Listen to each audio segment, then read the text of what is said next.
Hello, everybody. Welcome to this reading, which is going to be honoring Martin Luther King Jr.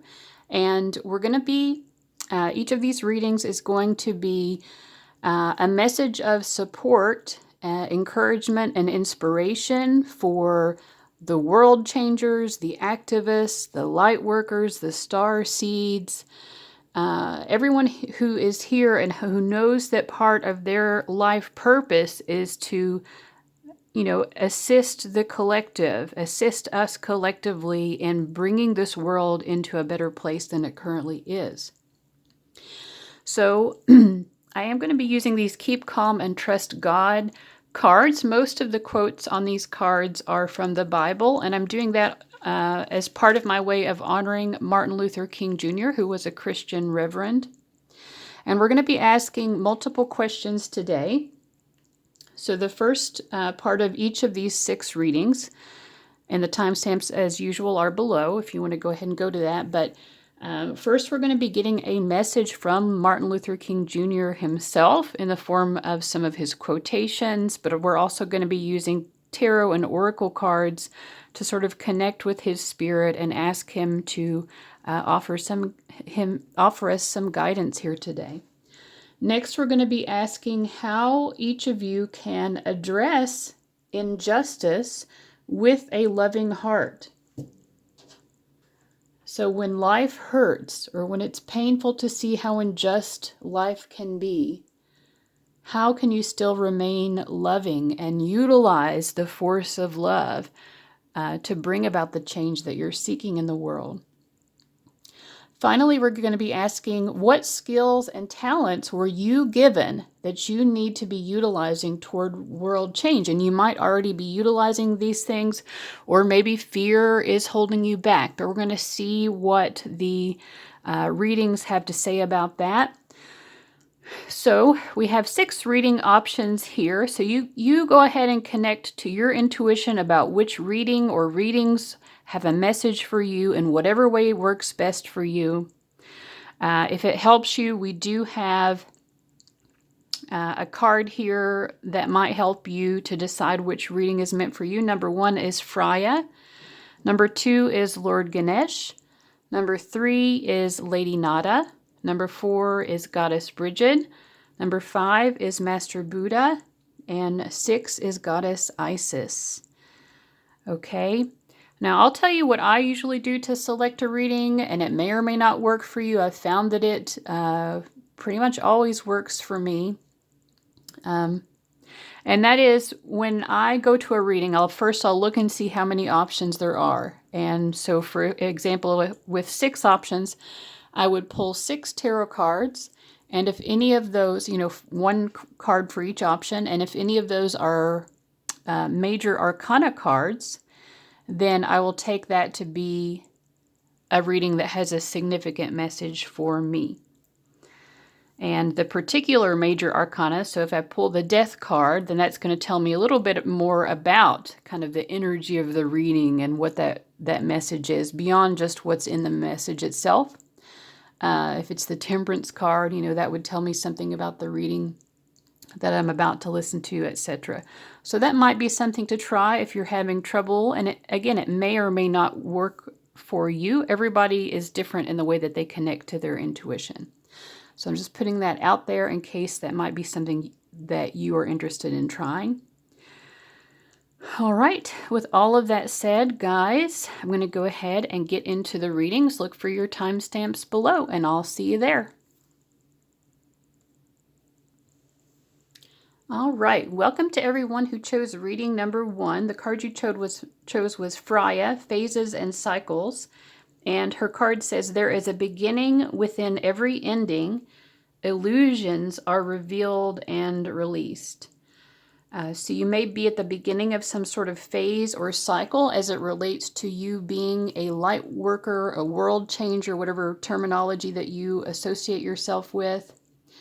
But I also am hoping that this card is telling you that there are sort of some illusions that maybe have been holding you back in your purpose and your mission that might be released during the course of this reading. Now, I even feel like for me, there's a wonderful message of release in this very initial section. So this reading is going to be in 3 parts. In the intro, I explained that there are 3 questions we're going to address in each of the readings. First, we're going to get a message from Martin Luther King Jr. himself. And so that's what these particular cards are that are on the table now. So the quote that we have from him is, "Every man must decide whether he will walk in the light of creative altruism or in the darkness of destructive selfishness." So it's a choice that we always have to make. And it's a continual choice because the allure of destructive selfishness is very strong. It's not like we make the choice once and then we don't ever have to make it again. We have to keep making that choice. And to do that, we have to have a lot of self-awareness about, are we walking in the light, or are we walking in the darkness? So the first biblical quote here is, "In this world you will suffer, but be courageous, for I have overcome the world." So we just talked about how, the world will always try to pull us in quote unquote worldly ways, right? We'll be drawn back to destructive selfishness time and time again. And part of the reason why is because we do suffer, and sometimes we might feel that to get ahead and to overcome that suffering, we have to be selfish. But be courageous, because it is possible to overcome this darkness, this distraction of destructive selfishness. The second quote here is actually from Anne Frank, and it says, "How wonderful it is that nobody need wait a single moment before starting to improve the world." So that's a nice little synchronicity, because I randomly shuffled and drew these cards for each. Of course, this whole reading is about being a world changer.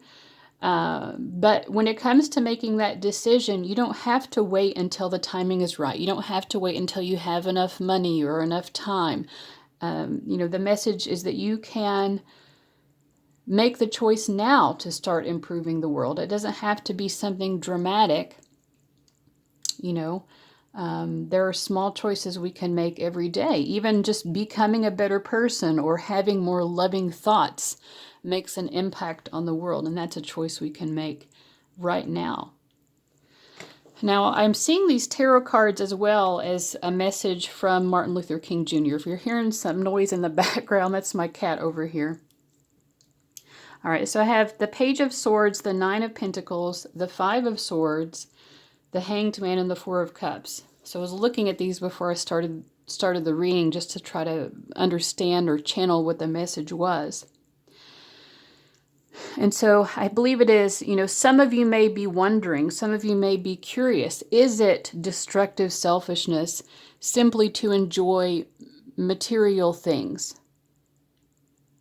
And Martin Luther King Jr. says, well, when you're enjoying these material things, have you acquired them? Have you acquired them by stepping over someone else or taking advantage of someone else, pushing someone else down so that you could lift yourself up? If you haven't done that, then I believe that he's saying no, there's nothing wrong with enjoying, good material things, comfortable things, enjoyable, even luxurious things. This is all a part of enjoying our life here on earth. So we don't have to necessarily suffer. And I think with the Hanged Man and the 4 of Cups, the further message is, when we choose to walk in the light of creative altruism, there are sacrifices. Clearly, there are sacrifices that we have to make in order to do that. But it is not necessary to make the sacrifice of refusing to receive. So whatever that might be, we don't have to suffer. In this world, we will suffer, but we don't have to suffer in order to prove that we are people who care about changing the world. Does that make sense? Like we might feel like we have to refuse material comforts, that's a sacrifice we might have to make. There was a period of time in my life when I definitely felt that way. I was so anti-materialistic. I made more suffering for myself in that process. But the thing is, if you are wanting to be a world changer, it's going to support you and you're going to be better capable of doing that if you're not miserable, So don't deny yourself pleasant things and think that that is going to make the world a better place. It's actually going to make it a lot more difficult for you to stay motivated to be a world changer. All right, so let me lay out the cards for the second portion of reading number 1. All right, everybody, welcome back. So I've got the cards laid out. Again, we're asking, how can you address injustice with a loving heart when life hurts, but you want to remain loving? What are the insights here for you today? And I want to start out with this Osho Zen Tarot card, Flowering, which is the Queen of Pentacles. And I'm just going to read the section. I don't do this a lot in my videos, reading from the Oracle books, but I feel like it is so pertinent to what we were just saying. It says, Zen wants you living in abundance, living in totality, living intensely, not at the minimum as Christianity wants you, but at the maximum, overflowing. Your life should reach to others. Your life should reach to others. Your blissfulness, your benediction, your ecstasy should not be contained within you like a seed. So again, like when you're able to achieve a happy life, an abundant life, that actually is a message to other people. It reaches to other people and helps them to understand that they can experience life in this beautiful, abundant way as well. Your life should not be contained within you like a seed. It should open like a flower and spread its fragrance to all and sundry, not only to the friends, but to the strangers too. This is real compassion. This is real love. Sharing your enlightenment, sharing your dance of the beyond. So it's kind of like, being able to experience that heaven on earth experience, where we are living in our spiritual beauty, and then we're enjoying the beauty of Mother Earth and material things at the same time, but not in a way that causes suffering to other people. And from the Tarot of the Cat people, we have the Queen of Swords, the Hermit, and the Seven of Wands. So I do feel like some of you are resistant to this because some of you almost feel like you need to suffer in some way in order to be a good person, or, there's some sort of like maybe an energy of wanting to be a martyr in a way. We have the Isolation card, which is the Osho Zen's equivalent to the Three of Swords. So I think a lot of you genuinely have suffered. You have really experienced quite a bit of pain at the hands of other people. We have Azurite, deep emotional healing. Your heart is ready to heal from past experiences, and you are willing to devote time and energy toward therapeutic care. So for a lot of you, how are you going to be a loving person in a world that causes so much pain? By taking care of yourself, maybe even entering therapy, but definitely doing some sort of emotional healing if you aren't already, being involved in healing from that pain so that your heart chakra can be more open and flowing, so that you can be more willing to socialize or join in. So this card, Sodalite, it says, make healthy and supportive new friendships and connections by getting involved with a group of like-minded people. So it is not something, the Queen of Swords and the Hermit card, Seven of Wands, these are all sort of defensive energies. Someone who might want to stay in isolation and feel that that is the best way for them to be a world changer. And there's definitely room for that. A lot of the work that we need to do can be done on our own. However, I feel like you are being guided to try to find people who you can connect with, because that's going to connect you to that love, that lovingness as well. When you stay in this isolation, it really cuts you off from other people. And even if you still care about the collective, but don't really mesh with people on the personal level, that's understandable because life is quite painful. But ultimately, you're going to get more accomplished if you are willing to work with other people. And I definitely understand this. I'm an Aquarius rising. I used to do a lot of activism, and I really got burnt in the process. It was so I myself, I think this is a message for me. I myself am sort of reluctant to join together with other people because of some of the experiences I had when I was doing social justice work and what those interpersonal interactions were like. But the thing is, it closes off your heart if you're unwilling to try to let people in and come together, and be able to do more together than you can alone. So we also have Archangel Michael, trusting heaven. You are safe. Angels, stand close. Surrender your concerns and allow a miracle to occur. So I feel like if you've had some recurring worries, whether it's about your life purpose or just in general, Archangel Michael wants to let you know. Thanks, Coco. Archangel Michael wants to let you know that you can stop worrying about that. Try to release that from your brain and trust that somehow it's going to get taken care of. Okay? Because continuing to hash it out and hash it out and hash it out in your brain is not really getting you anywhere. That's the message I'm getting from this. We also have Krishna, devotion. Trust your spiritual guidance. Your commitment has been recognized. You are loved unconditionally. So I really get the energy that a lot of you watching this are just really hard on yourselves. And maybe part of that is because you've experienced a lot of people being very hard on you. So you've kind of learned to treat yourself in the way that other people have treated you.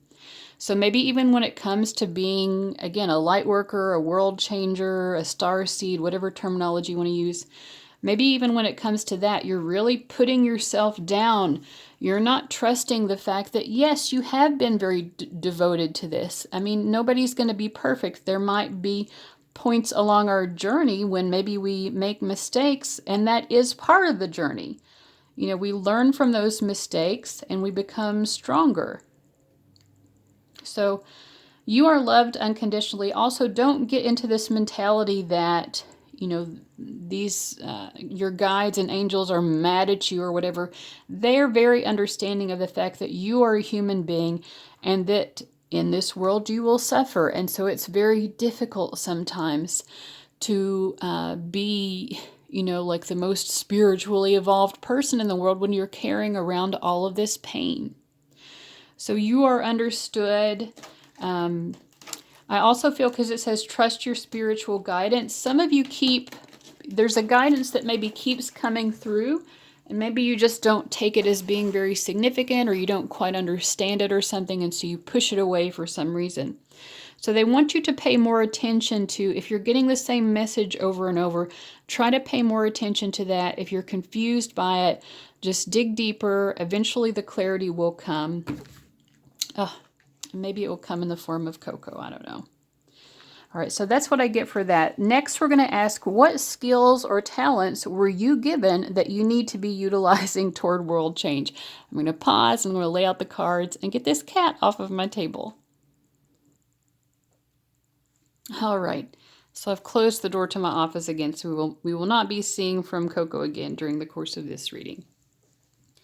All right, so again, we're asking, what skills or talents were you given that you need to be utilizing toward world change? We have student, humility and devotion to knowledge, openness to lifelong learning. Trickster, transcending conventions, stuffiness, and predictable behavior. And it's interesting because there's a magician featured on this card, and then we have the magician coming up next to it from the Sacred Wealth Code Oracle deck. And it says, I am a master manifester. Also, it's very, all the key phrases down here. It says alternative, intelligent, alchemic, psychological, eccentric. So I think some of you are very eccentric, and so that's something that you need to draw upon. Don't be afraid to be unique, because your unique talents and skills actually allow you to be very successful in your lightworker mission. You need that. And though, some people may have put you down for that, or you may have felt like an outsider because of that, but you definitely need to embrace it if you aren't already. And, you're also someone who's willing to sort of challenge the status quo.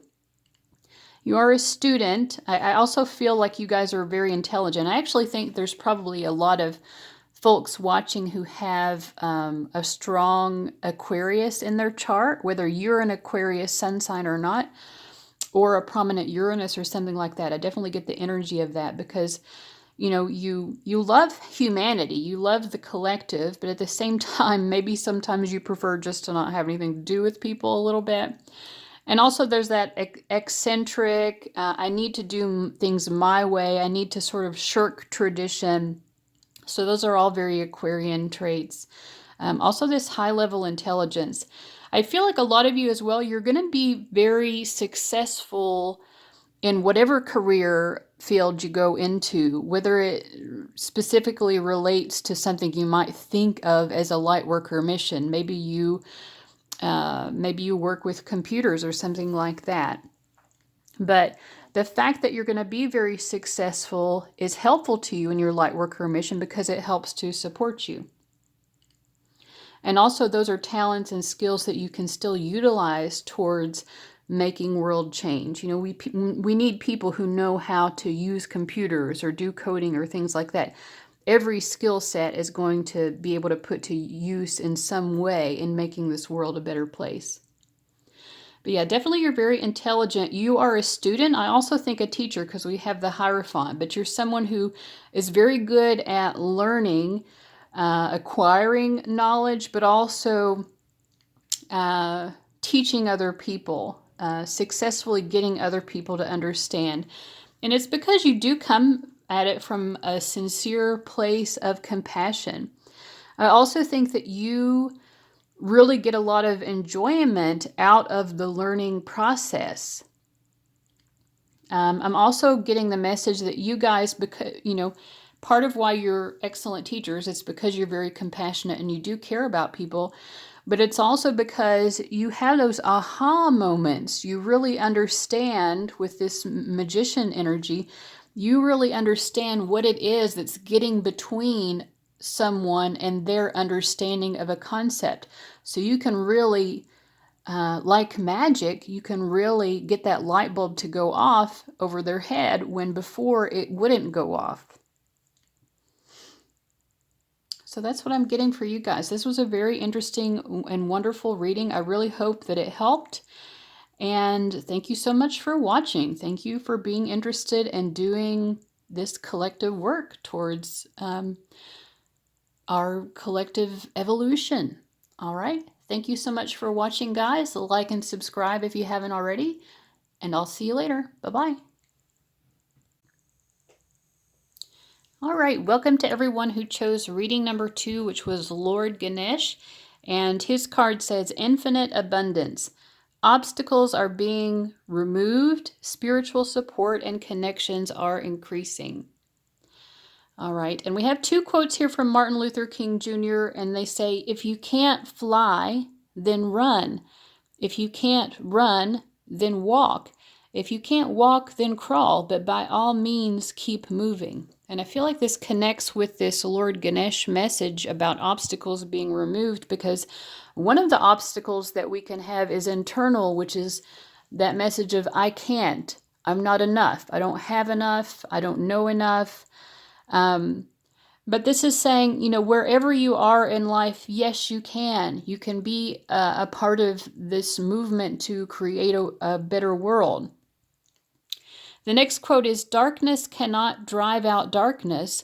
Only light can do that. Hate cannot drive out hate, only love can do that. And finally, this biblical quote, it says, Jesus said, I am with you always to the very end of the age. So I feel like some of you might be looking for spiritual support. And, the Ganesh card as well, it says spiritual support and connections are increasing. Twice today I've heard this quote, and I'm going to share it with you because it came to my mind when looking at your tarot cards here. When the student is ready, the teacher will appear. And so I feel like if you've been looking for some sort of tangible support, I mean, we often connect to divine support, our guides and our angels, Mother, Father, God, etc., whoever it is that you connect to. But if you've been looking for a more earthly source of support, that's coming, that I feel like that is going to be coming your way. And then the tarot cards, we have the Nine of Cups, the Ace of Pentacles, the Ace of Swords, Page of Pentacles, and then the Tower. I also feel like there are some really big insights that are coming to you, almost like a spiritual awakening, a moment of like tremendous enlightenment. And some of you are thinking of yourselves as like the Page of Pentacles, like, well, I'm just a lowly student of spirituality, or a lowly student of whatever, and I don't know that much. Like I said, I don't have that much to offer. I can't fly. I can't run. I'm not even sure if I can walk. I'm the person who's crawling. But I feel like as it relates to your life purpose as a world changer, a light worker, whatever terminology you want to use, there is a tremendous moment that is coming, and it's going to come in suddenly and quickly. It's like a bolt of lightning. This understanding is going to come to you in a very tremendous and profound way. We have we have two aces here. These are about fresh starts. It's sort of like you've put down roots. You're very grounded in your approach to kind of raising your intellect or raising your knowledge. You're someone who's very devoted to that aspect of spirituality, and your personal evolution as well as our collective evolution. You enjoy that. It makes you really happy, to sit down and read a book, or, listen to what some spiritually insightful person has to say. But you are, more rapidly than you understand, you are becoming as well that spiritual guide, that person who has these lightning bolts of enlightenment. I feel like your crown chakra is going to be opening up dramatically. And not only the crown chakra, but the transpersonal chakras. The chakra that rises above the crown chakra is called the soul star chakra, and that's the one that connects us to the Akashic records. It's the one that allows us to communicate more directly with our spirit guides. So as well, when I talk about the teacher showing up for you, some of you might be able fairly soon to, if you haven't already, to develop a more direct pathway of communication to guides and angels. This also gives you an awareness of past lifetimes and things like that, like this higher level multi-dimensional awareness of reality. So it might be hard for you to see that right now. Some of you maybe it's already open, but you're still doubting yourself. In that case, this is a confirmation that, you are connected to those things. You are connected to those higher dimensional realms.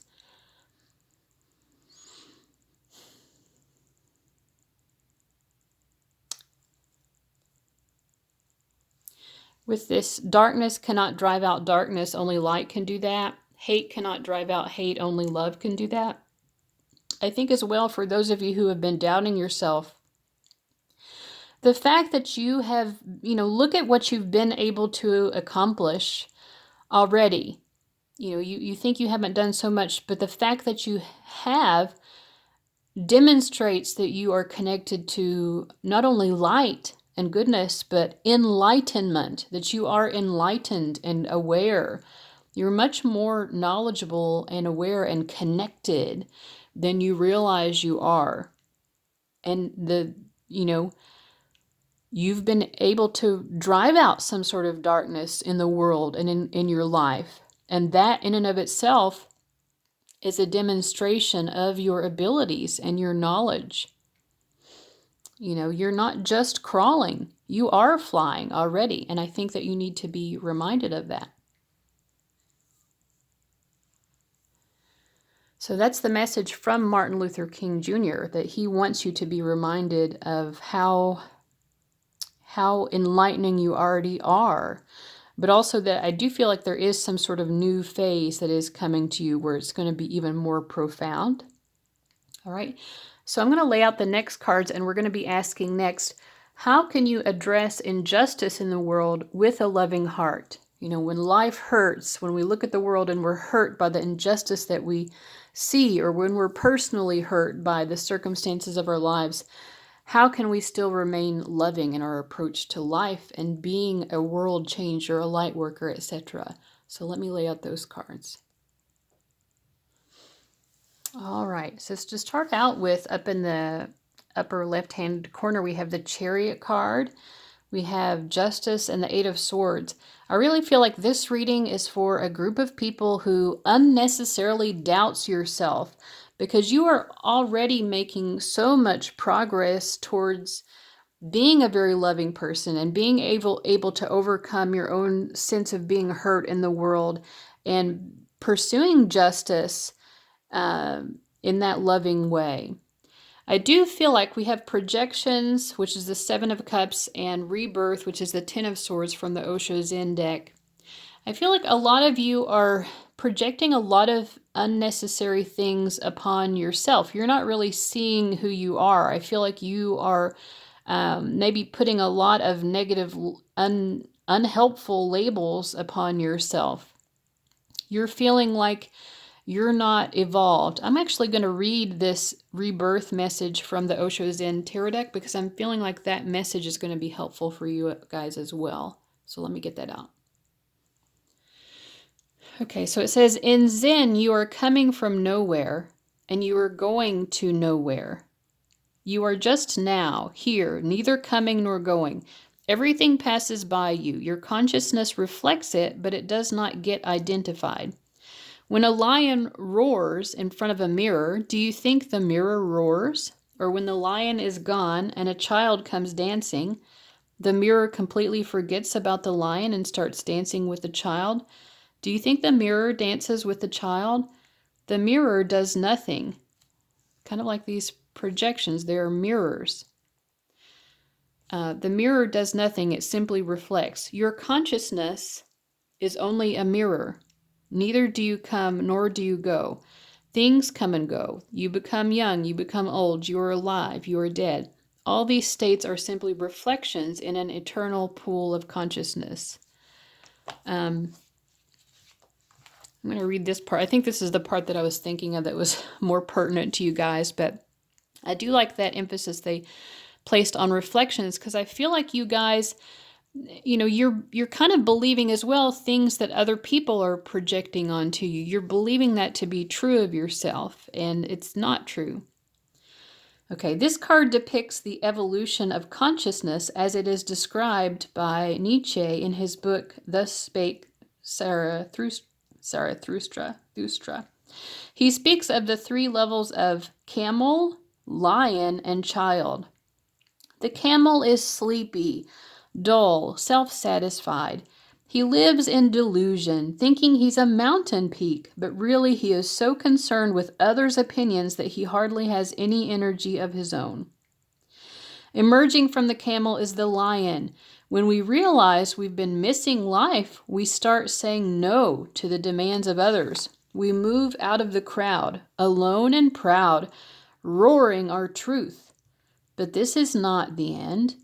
Finally, the child emerges, neither acquiescent nor rebellious, but innocent and spontaneous and true to his own being. Whatever the space you're in right now, sleepy and depressed or roaring and rebellious, be aware that it will evolve into something new if you allow it. It is a time of growth and change. I actually feel like you guys are more like the child, but you're assuming that you're the camel. You know, and you are the camel to the point that you do care so much about other people's opinions, maybe, that you're accepting their projections onto you at times. But, you know, it says here, the camel lives in delusion, thinking he's a mountain peak, but, you know, you guys are not doing that at all. I feel like the opposite, like you're humble to the point of really doubting yourself or playing down your abilities unnecessarily. We also have progress, not perfection. Don't compare yourself to others or judge yourself. Instead, focus upon how far you've come and all that you've learned. So again, you're thinking that you're still at the beginning of this journey, but if you're really honest with yourself and if you look back over the past and what you have learned and accomplished as it relates to your life purpose, your spirituality, being a world changer, etc., you're going to realize, wow, I've really accomplished a lot. I've really come a long way. Now, you might be thinking that you have to be perfect in order to feel that you have made any progress at all. But that really isn't the point, you know. There is no such thing as perfection. So we also have amethyst, revealing your true self. As you allow others to know the real you, you'll feel loved for who you truly are. Now, I mean, at different places in our life, we might be more of the camel or the lion or the child.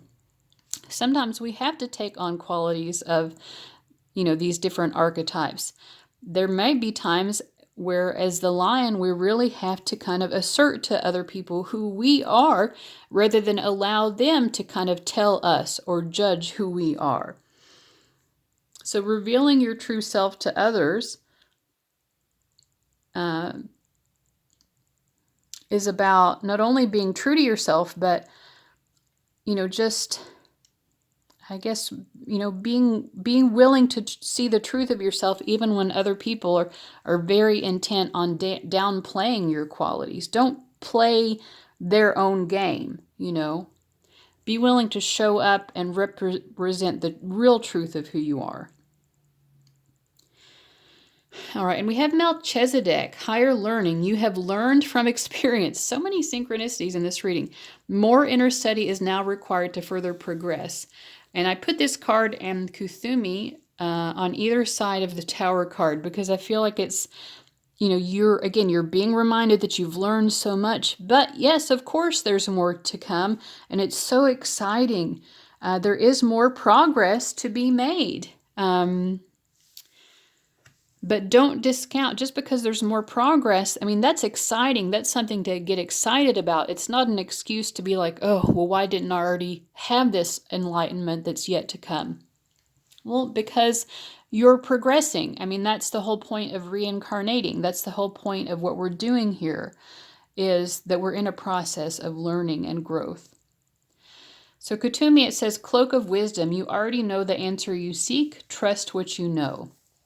So I feel like you guys, you really need to start trusting yourself more and loving yourself. I mean, this section of the reading is about how can you address injustice with a loving heart. I think for you guys, it's really about turning that love inward more than you have been, more than anything else. Trusting what you know, trusting that you are a very knowledgeable person, that you do have so much wisdom. All right, so the final question we're going to ask is, what skills and talents were you given that you need to be utilizing toward world change? All right, so the first card we have here is the Judge, balancing justice and compassion, managing the fair distribution of power, and it's coming up here with the Justice card that we had before. So definitely you're someone who knows right from wrong. You have a strong sense of integrity. You have very strong values. And you are very discerning about good and bad, right and wrong. And so that's a strong strength. that you have that you need to utilize. We also have athlete. This is interesting. Dedication to transcending physical limits, including handicaps, development of personal willpower and strength of spirit. We also have the strength card coming up, the Page of Pentacles coming up for you guys the second time. That came up at the beginning of the reading, and the Two of Pentacles. So it kind of reminds me of this initial quote from Martin Luther King Jr. If you can't fly, then run. If you can't run, then walk. If you can't walk, then crawl. But by all means, keep moving. I think coming up with the Two of Pentacles, some of you have doubted yourselves in terms of your physical abilities as well. But there's something about your approach to your body, how you move your body, how your self-care, your physical self-care, your dedication to transcending physical limits, which is actually a skill, an ability, your dedication to that, even though sometimes it might be difficult. I mean, this is difficult for everyone, even bodybuilders. It takes a lot of effort. It doesn't just, those huge muscles don't just fall into their lap. They have to work for that. But I feel like wherever you are when it comes to that is actually supporting you in your life purpose as a light worker. I mean, what can we do without our bodies,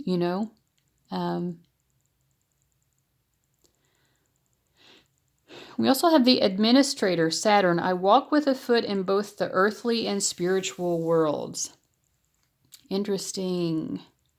So you guys, you might be called to have a profession that is not inherently spiritual. And maybe you feel like that makes you less of a light worker or something like that. But I feel like it actually teaches you a lot about how to interact with people, how to judge people's characters and things like that. It's also like it's necessary. Here on Earth, we have to be able to be a part of both worlds, right? The earthly and the spiritual worlds. And here with the Two of Pentacles as well, it's like a confirmation that you're very good at balancing both of those without becoming too embroiled in like the petty worldly concerns and things like that. With the Strength card, I also feel like one of your abilities that you need to utilize towards world change is your confidence. You're very strong and bold and confident. And I think that you definitely put that image of yourself out. That's how other people see you. But I think other people aren't aware of how, you have those insecurities that we mentioned before, where you kind of internally, maybe you're not so confident as the way that you're able to come across. And so the fact that you're able to overcome what's going on with you internally in terms of your emotions and all of that, so that you can accomplish a job. Maybe some of you are actually administrators or managers or something like that. It's like you have to overcome these fears or worries within you, or this negative self-talk. You're constantly having the strength to overcome those lower thought processes, or even like lower motivations like greed or anything like that. I feel like you guys are so good at overcoming that. And that is a strength. You're good at overcoming it, and you're also good at putting forward a confident face even when you're not. And that's bravery. Bravery is stepping up to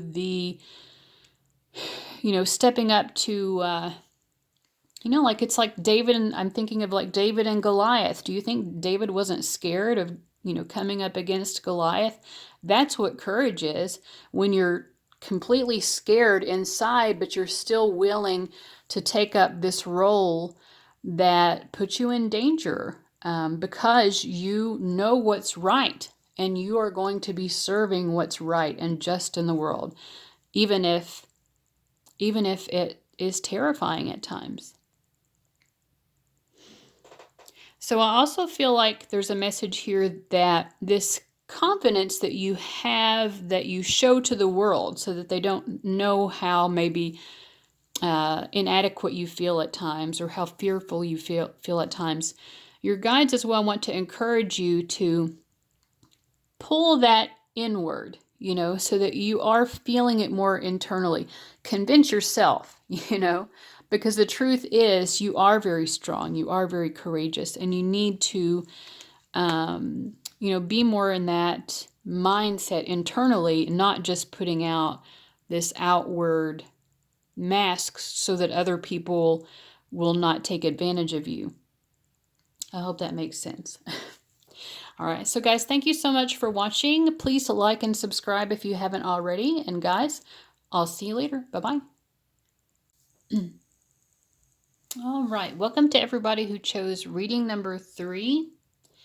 Lady Nada, Heart Awakening.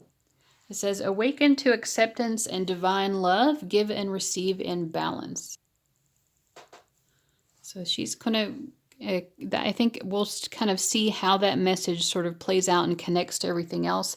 This first part of the reading, we're going to be actually getting a message from Martin Luther King Jr.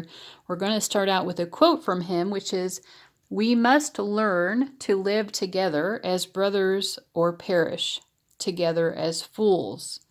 We must learn to live together as brothers or perish together as fools. So we have to learn to get along with other people. We have to learn to give and receive in balance. We also have a quote from Anonymous. When odds are 1 in a million, be that one. And then, glory to God who is able through his mighty power at work within us to accomplish infinitely more than we might ask or think. So it's interesting, like a lot of times we don't even think to imagine ourselves as that 1 in a million. But I'm kind of getting the message here that, you're actually going to be more, you're going to accomplish more. Your life purpose in terms of being a world changer, a light worker, is going to lead you to greater accomplishments than you would ever think that you could. I mean, you would probably never even ask for some of the things that are going to fall into your hands. And it kind of reminds me of, I can't think of her name right away, but there is a saint who, she became sainted because she had these visions of Mother Mary. And in the visions, Mother Mary came to her and showed her this ring with these different colored jewels. And some of the jewels on the ring were lit up and others were not. And she asked Mary, why this was. And Mary said, the jewels that are lit up are the graces that people know to ask for. The ones that are not are the ones that people don't know to ask for. So there's so much that can be provided for us if we just think to ask for it. But I feel like part of the message here in this first part of the reading is that even if you don't ask for certain support or certain resources, for certain outcomes, or the idea that you're going to achieve certain goals in relation to your life purpose as a starseed, a light worker, etc., it's going to happen anyway. So with the tarot cards, I'm also trying to channel, the idea is like to channel a message from Martin Luther King. And I feel like the message here is that when you were young, you may have had this misperception that in order to succeed, or that if you did succeed, you had to maintain that success or whatever you had accomplished by fending off other people who might want to take your success because they wanted to be the one who was the king of the hill. There can only be one king of the hill, right? And maybe that's the mentality that you had. But, he's reminding you, we must learn to live together as brothers or perish together as fools. And I feel like he's saying that, through time, as you've kind of seen how things sort of balanced out, you've started to understand that if we start thinking of one of us as the big ship, And one of us is the small ship. You see these ships in the background and they're sailing along the waves, and it looks like they might eventually collide with each other. If we are thinking about ourselves in that way, then we're not going to be in this energy of giving and receiving in balance, because we feel like only one person can have the success, right? That's maybe a lie that was fed to us as we were growing up, and at some level we believed it. I feel like Martin Luther King Jr. is sort of recognizing that that's something that you've overcome, that sort of thinking. The hard knocks of life have led you to understand. We have the King of Pentacles and the Queen of Pentacles coming up together, have led you to understand that we can see each other as equals, but perhaps slightly different. Here, the King and Queen of Pentacles are at the same level. You know, traditionally in tarot, the king is supposed to be the ultimate. You know, back to that idea of the king of the hill. The king of each suit was the most evolved of that suit. But we've come to, take a more, a less sexist approach to this. And we kind of see now the king and queen are balanced. They are at the same level hierarchically. They just encompass slightly different energies. So we have more of the divine masculine energy here, more of the divine feminine energy here, but they're in balance. They're equal to each other. And so I feel like this is sort of an acknowledgement of the fact that you have learned that along the way. And because you are in this state of understanding that you are equal to other people, equal though maybe different, and then also equal but in some ways very similar. These are both of the same suit. And I just randomly shuffled and drew these. These just happened to be right together in the cards that I pulled out for this particular stack. So different but equal, and also similar but equal. We must learn to live together as brothers or perish together as fools.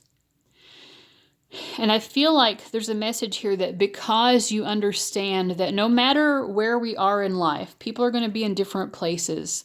But no matter where you are in life, that we're all equal. Because you have that mentality, that is what's going to bring these, against all odds, you are going to have infinitely more being brought to fruition in your life and through your life than you could ever currently imagine.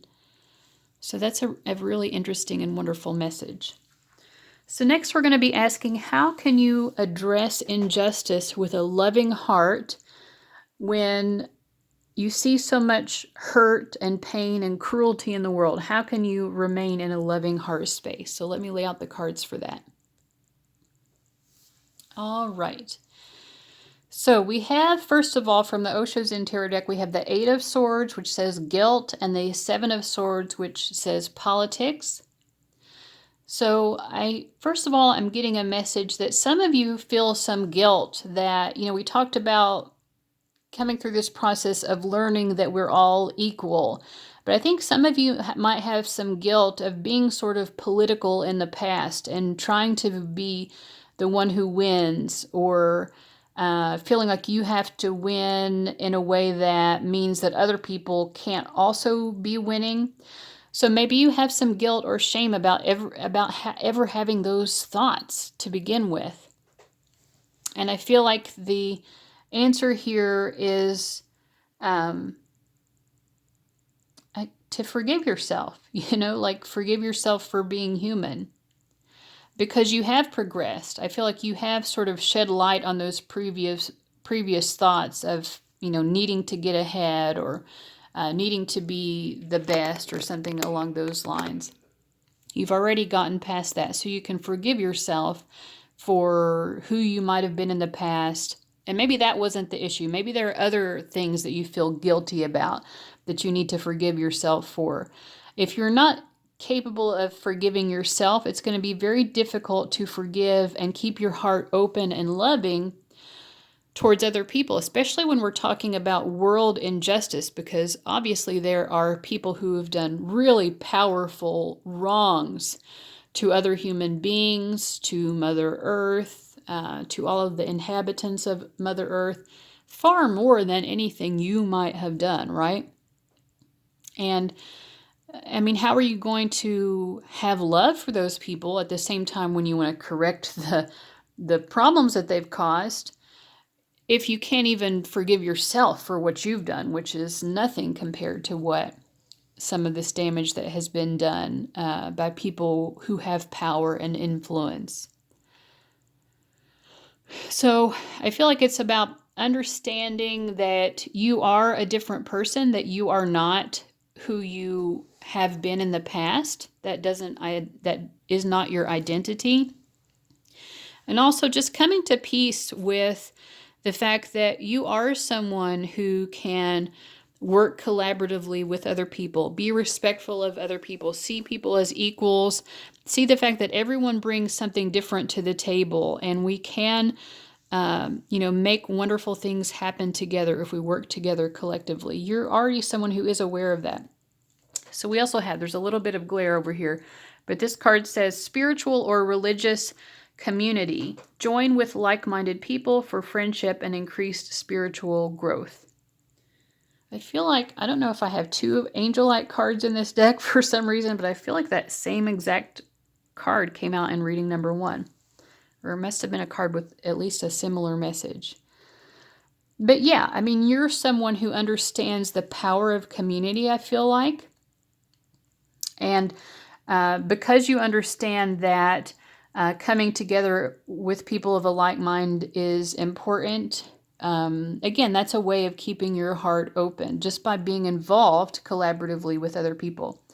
We also have passion and purpose. Your enthusiasm gives you energy and motivation to work on a meaningful project that's dear to your heart. So I feel like as long as you are following your passion and your purpose, instead of any sort of desire to win or achieve some sort of accolades or something like that, as long as your goal is really about living with passion and living your purpose as a world changer, then you are going to be in that heart space, because that passion and sense of purpose in life is naturally connected to that loving space within you, loving energy within you. Then we have Sanat Kumara, light activation. Shine your light. Your internal guidance is coming through loud and clear. So I feel like, don't ever feel guilty about succeeding. Don't ever feel guilty about shining your light. That in and of itself is not causing any damage to other people. It is just you following your passion and living out your life purpose. We also have Odin, psychic insight. Your third eye is open. See truth for what it is. Follow your intuition.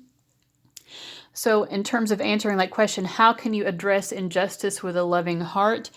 Your internal compass is going to guide you towards more loving ways. And this reading is showing us that has already been the case. You have already followed your intuition towards this greater understanding of interpersonal dynamics and collaboration and seeing people as equals. And that's going to continue to be the case. So definitely be very connected to your psychic abilities, your intuitions, because those are going to lead you towards love. They're also going to lead you towards a sense of community that will support you on your path as a light worker. And they will also, your intuitive hunches, your psychic insights are also going to keep you connected to your passion and purpose so that you don't get off course. All right. And then the final question we're going to ask is, what skills or talents were you given in this lifetime that you need to be utilizing towards world change? All right, so your archetype cards are the prostitute and the thief. Please do not be triggered. Not be like, oh my God, prostitute and thief. These are my talents and abilities. What does this mean? We also have the artist, and it says, I create my vision. And even on the artist card, we have a little fox here. Foxes are symbolic of people who can be a little bit sneaky, a little bit mischievous, maybe even self-serving in a way. We have the Devil card, the Hanged Man, Four of Wands, Six of Cups, and Ten of Pentacles. I feel like there are a lot of synchronicities, though, in this reading, because I feel like those of you who chose this reading just need to be reminded of the fact that your heart is awakened. And also, if it ever feels to you that it's not awakened, you have the capacity to do that. So if you ever feel like you're living in a way that isn't really in alignment with your ideals, there's no reason to beat yourself up. The fact that you've had that awareness, I'm trying to focus this but also make it not so dark. The fact that you have that awareness is helpful, because with awareness you can change. If you acknowledge, we can get into this argument, is the glass half empty or is the glass half full? Okay, you don't have to get into a judgment about yourself, but you can acknowledge, oh, okay, we could put more water in the glass, right? There's room for more water here. And so if you acknowledge that there is room for more water, then you can fill that cup. And then you don't have to ask anymore, is it half empty or half full? You'll just say it's full, So likewise, if you are struggling with, again, I had this feeling that maybe you guys are feeling guilty about things you've done in the past, or even thought processes you've had in the past. We're human, right? Like the whole point of our incarnations is to be challenged by these human instincts and then be able to overcome them. I also want to point out, for one thing, we shouldn't look down on prostitution. These are people who are just trying to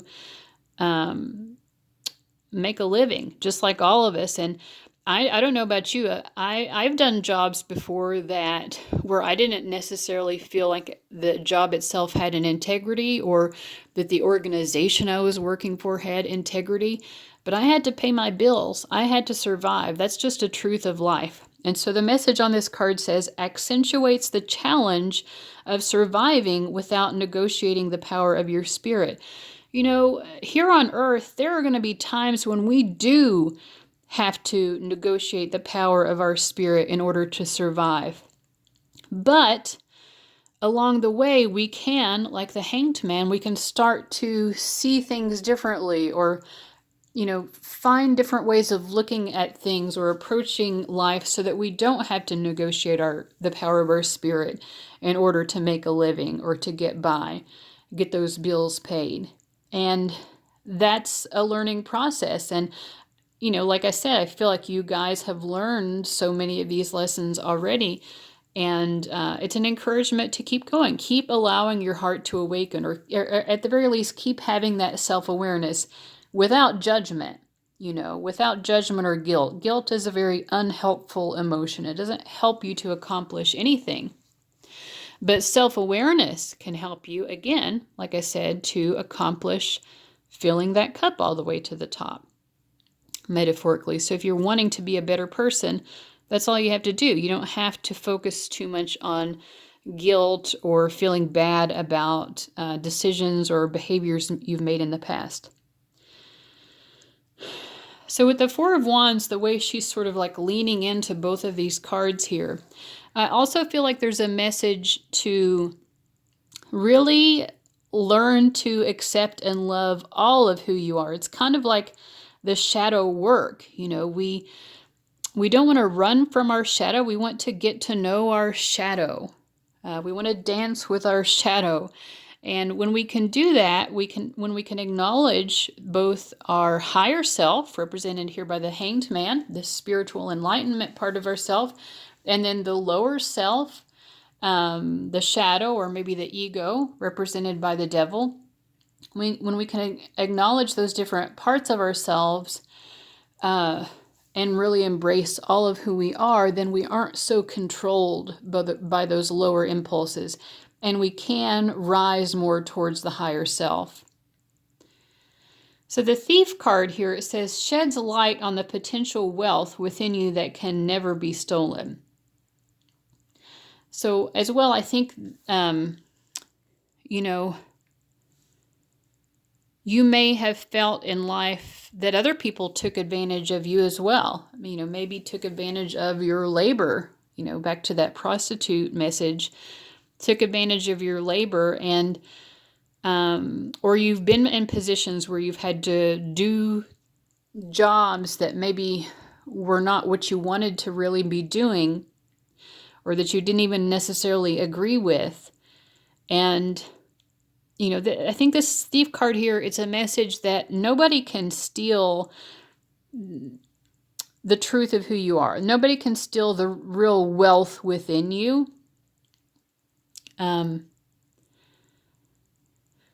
You might be stuck in a certain situation for a moment, but you're always, inwardly, you're always free. I think is kind of the message here. So, of course, we also have the artist. I create my vision. So some of you may actually be artists. And I feel like, you know, whether you think of yourself that way or not, I feel like it would help to connect you with your life purpose by engaging more in creative self-expression. It also says, I create my vision.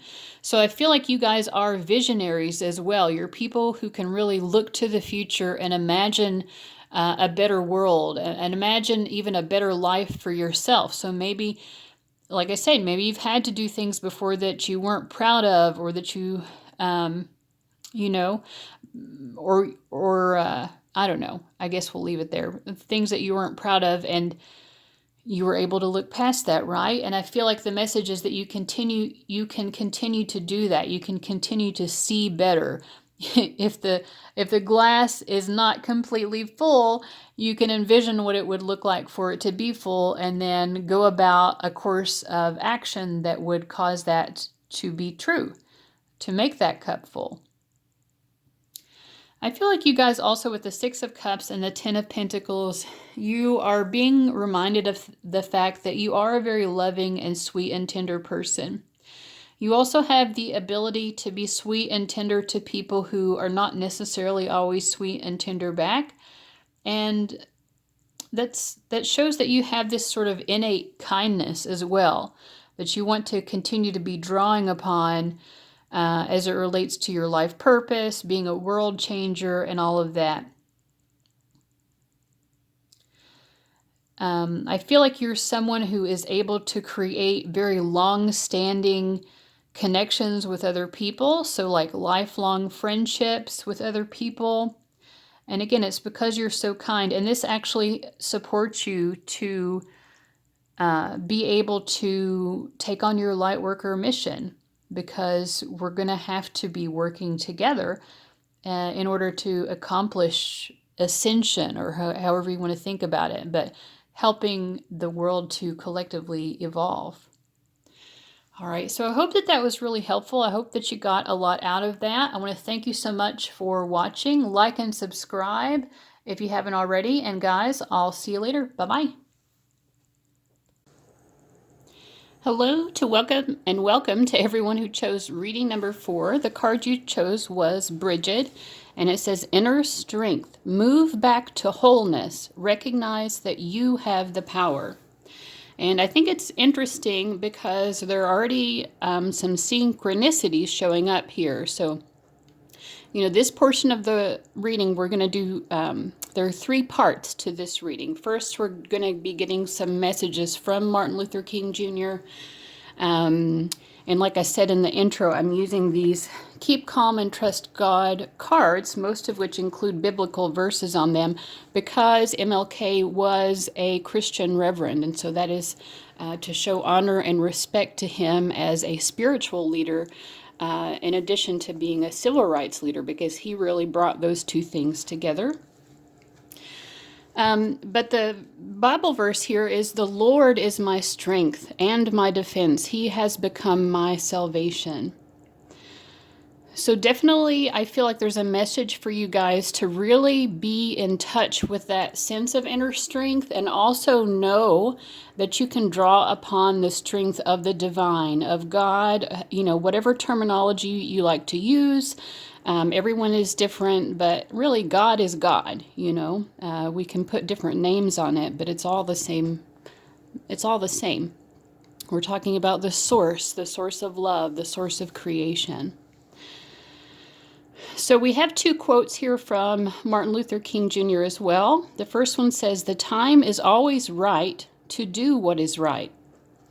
We also have a quote saying, "All labor that uplifts humanity has dignity and importance and should be undertaken with painstaking excellence." Now we also have some tarot cards down here to help you connect with Martin Luther King's wisdom. I'm sort of asking him to respond to maybe a concern that you have. And I'm feeling like for you guys, one of your concerns is that you want to be very successful. You want to be a successful light worker. You want to know that what you're doing in the world has importance. It matters. You're making a difference. But I feel like you get, bogged down, feeling like you haven't made the kind of progress that you want to make. Maybe you see other people shining and you think, well, I'm not shining as brightly as they are.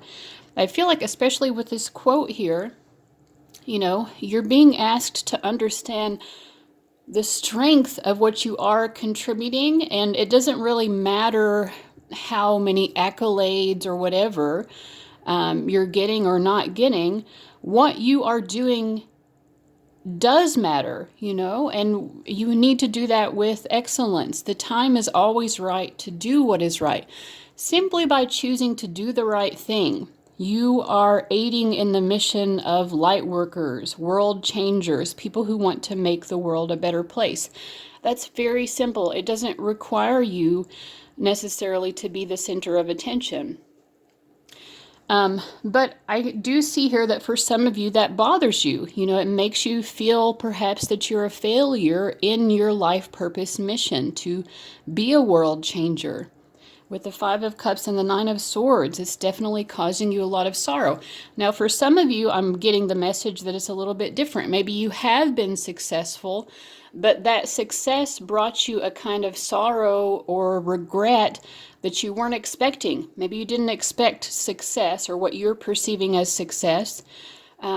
Maybe you didn't expect everything that's going to go along with that, Or maybe you have a very public face. People know you, you're well known, but then you worry a lot about that, because you know that you're being seen and it causes you a lot of anxiety.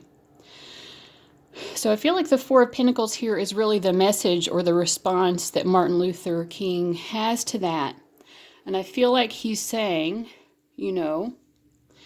first of all, you're safe. You have this inner strength, but you also have this outer strength that you can draw upon from the divine. And because you're safe, it's okay to take risks. This card reminds me of the parable in the Bible of the talents.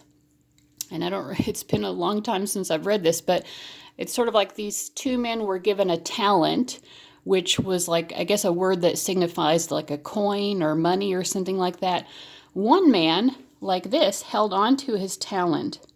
He didn't do anything with it. He didn't want to lose it. He didn't do anything with his talent. The other man planted it, as I hope I'm recalling this story correctly, but I think I'm getting the gist of it anyway, the gist of of the meaning of it. He planted it, or maybe it was he invested it. I don't know. But either way, he took a risk. He did something with it. He didn't just hold on to it, and it grew and it became something more than what he had initially had. So some of you you're feeling like you have to be perfect, or you have to do something that's just out of the world in order to make some sort of impact. I feel like the message here is you don't really know how much impact you have, even when you do those small things. Those are small seeds to be planted. So plant those small seeds, and they are going to take root, and they are going to blossom and grow and flourish. And those, what you think of as small seeds, maybe small acts of kindness, small moments of just doing the right thing, which is challenging. It's so easy to just not do the right thing, to do the easy thing instead. But the more you make those choices, the more you are going to impact. And it's going to be more than you're ever truly aware of, the impact that you make in the world. Also, talents means that you do have skills and abilities, and a lot of times people are very fearful of putting their talents and abilities to use because they are afraid of what people will think. They are afraid of how they'll be received.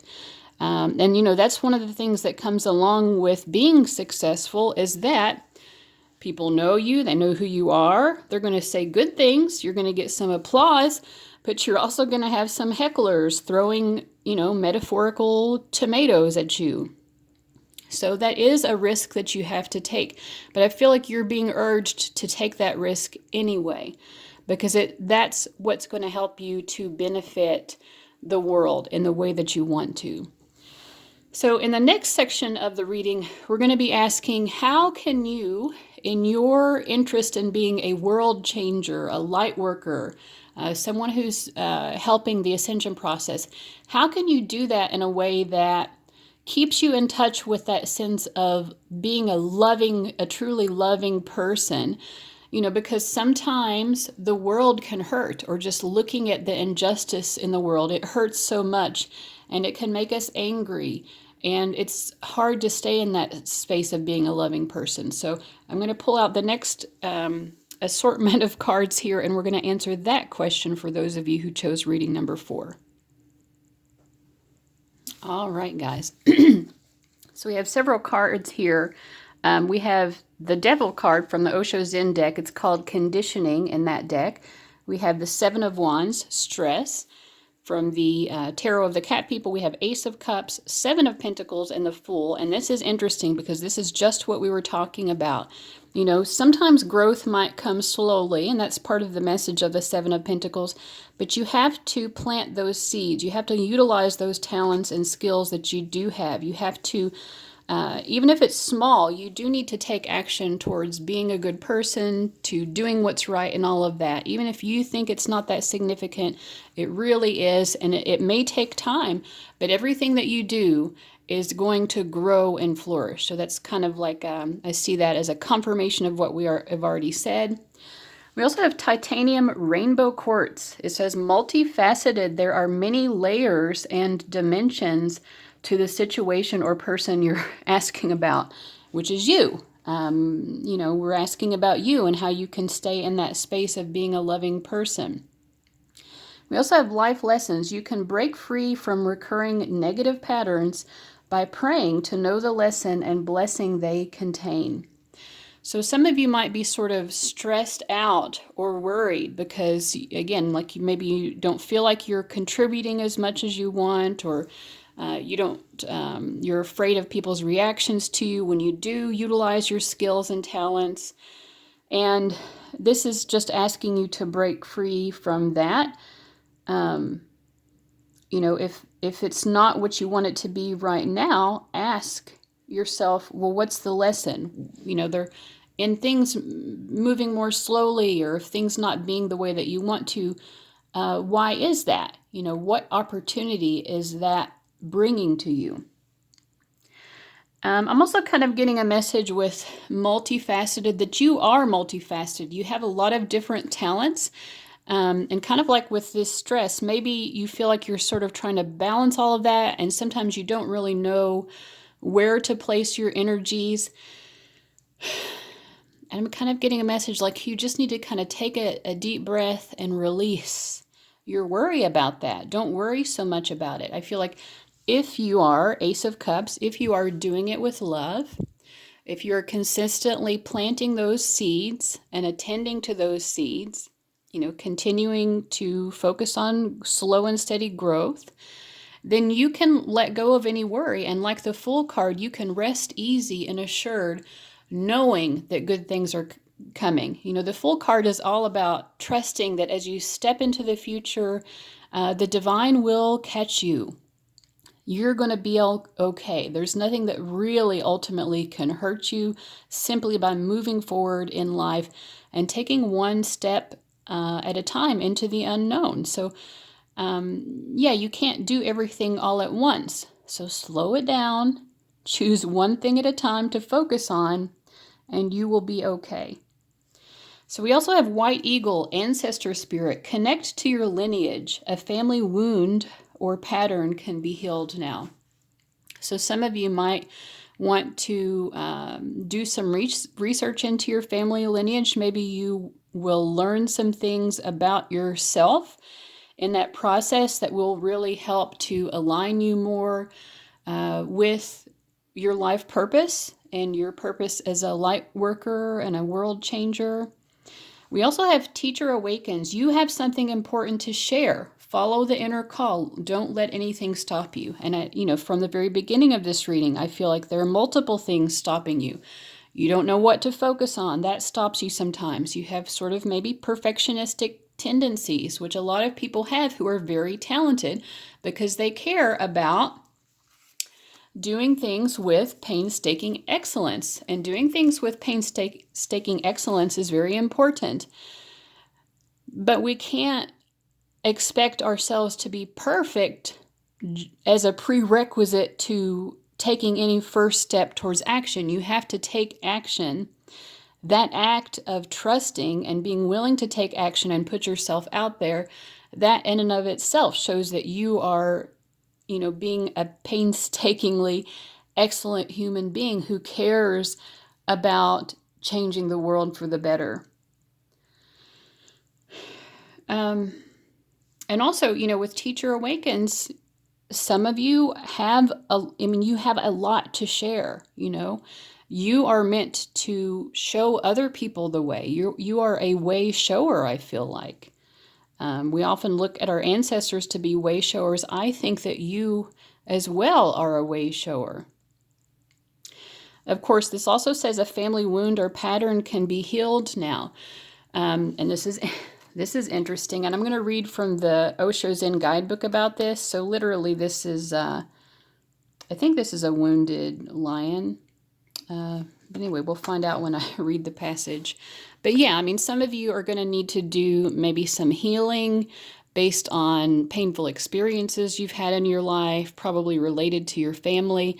And that is actually going to allow you to be more connected with that sense of maintaining a sense of being a loving person. Because our family sometimes can be the most difficult people to forgive. So that's a good place to start, because if you can't forgive your family, how are you going to forgive the people who are creating massive dysfunction in the world? The people with a lot of power who are using that power to create a lot of dysfunction, a lot of fear, and that sort of thing in the world that's bringing down our collective vibration and holding us back from achieving this ascension. They're not going to win out, but when we are able to still have love for those people, we're going to be more capable of bringing about this ascension process collectively. And like I said, a good place to start is with your family, because that's a difficult place. But if you can achieve that, if you can forgive family members who've hurt you, and for some of you, maybe it's not family, maybe it's other people who really created these deep wounds.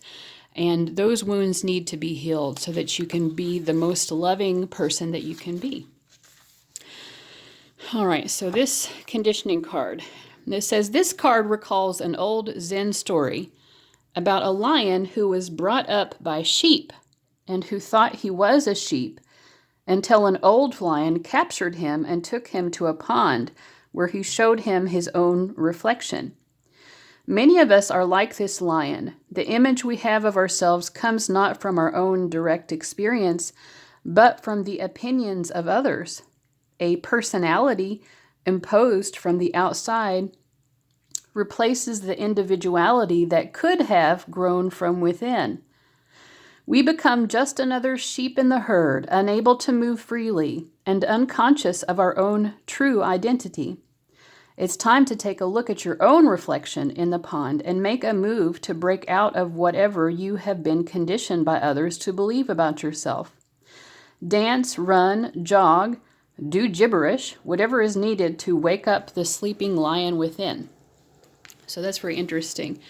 I feel like, so this isn't literally a wounded lion, but it, to me, it reminds me of the wounds that sometimes we can have where our family members sort of expect us to be like them. Maybe you grew up in a family where you were just very different from everyone else in the family, and you were kind of expected to blend in and be like they were, but that wasn't really true to your identity.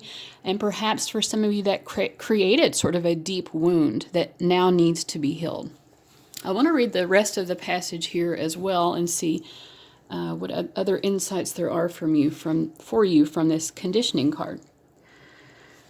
It says, unless you drop your personality, you will not be able to find your individuality. So I think they're talking here about your persona, this kind of mask where we're trying to blend in and fit in with other people. And for some of you, maybe this wasn't your family. Maybe it was growing up and you felt like you were very different from your classmates or something, but you tried to kind of blend in and be the same with them. And for you, that created a sort of wound. And it also kept you from really honoring and respecting and getting to know your true self. Individuality is given by existence. Personality is imposed by the society. Personality is social convenience. Society cannot tolerate individuality because individuality will not follow like a sheep. Individuality has the quality of the lion. The lion moves alone.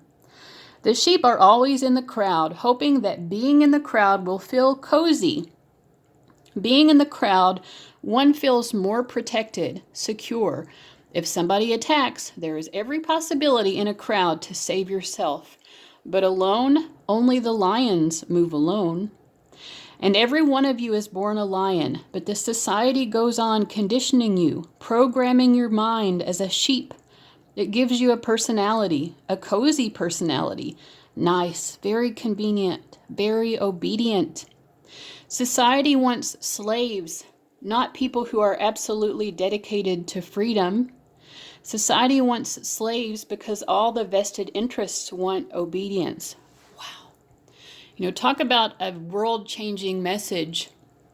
To stay in your loving heart space when the world is a hurtful place means loving yourself enough not to be obedient. That's a really profound message, I feel like. All right, so let's go ahead and move into the next section of the reading. In the next section, we're going to be asking about your talents and abilities. And some of these you're aware of. Some of these might be thought-provoking, things that you've never considered to be talents and abilities that you are meant to be utilizing in your role as a light worker, as a world changer. So let me get out the cards for that part of the reading. All right, guys. So there are so many synchronicities in your all's reading. So the first archetype I have here is the slave archetype. And we were just reading from the Osho Zen about how, the powers that be, they like to enslave people and make them obedient so that they can stay in this power where they can, not necessarily make the best choices for all of us collectively. And on this card, we have a woman, to go along with the sheep metaphor. She's being used like a puppet. She has all of these strings attached to her. So this is kind of about allowing other people to tell you who you are or who you should be, allowing people to overly influence your behaviors and choices in life. I don't have Twitter anymore, but I used to have a Twitter account, and I can really relate to this because my little tagline was trying to be who I want to be, not who other people want, in parentheses, me to be. Because ultimately, when people try to influence your behavior, sometimes it's because that's who they want to be.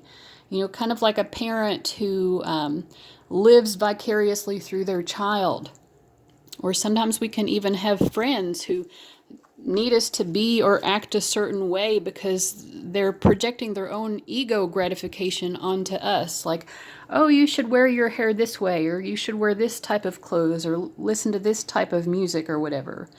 Right? It's people aren't respecting our individuality. So this is a very strong message for you guys that you need to cut those strings where people are pulling your strings and trying to get you to be a certain thing or act a certain way, that's keeping you from really fully embracing your role as a light worker. We also have hedonist, and it says, inspires creative energy to embrace the good things in life, celebrates the beauty in yourself. So I'm really feeling like for you guys, you've had a lot of people really talk down to you and make you feel like who you truly are just isn't enough. And I feel like the term narcissist gets thrown around way too much.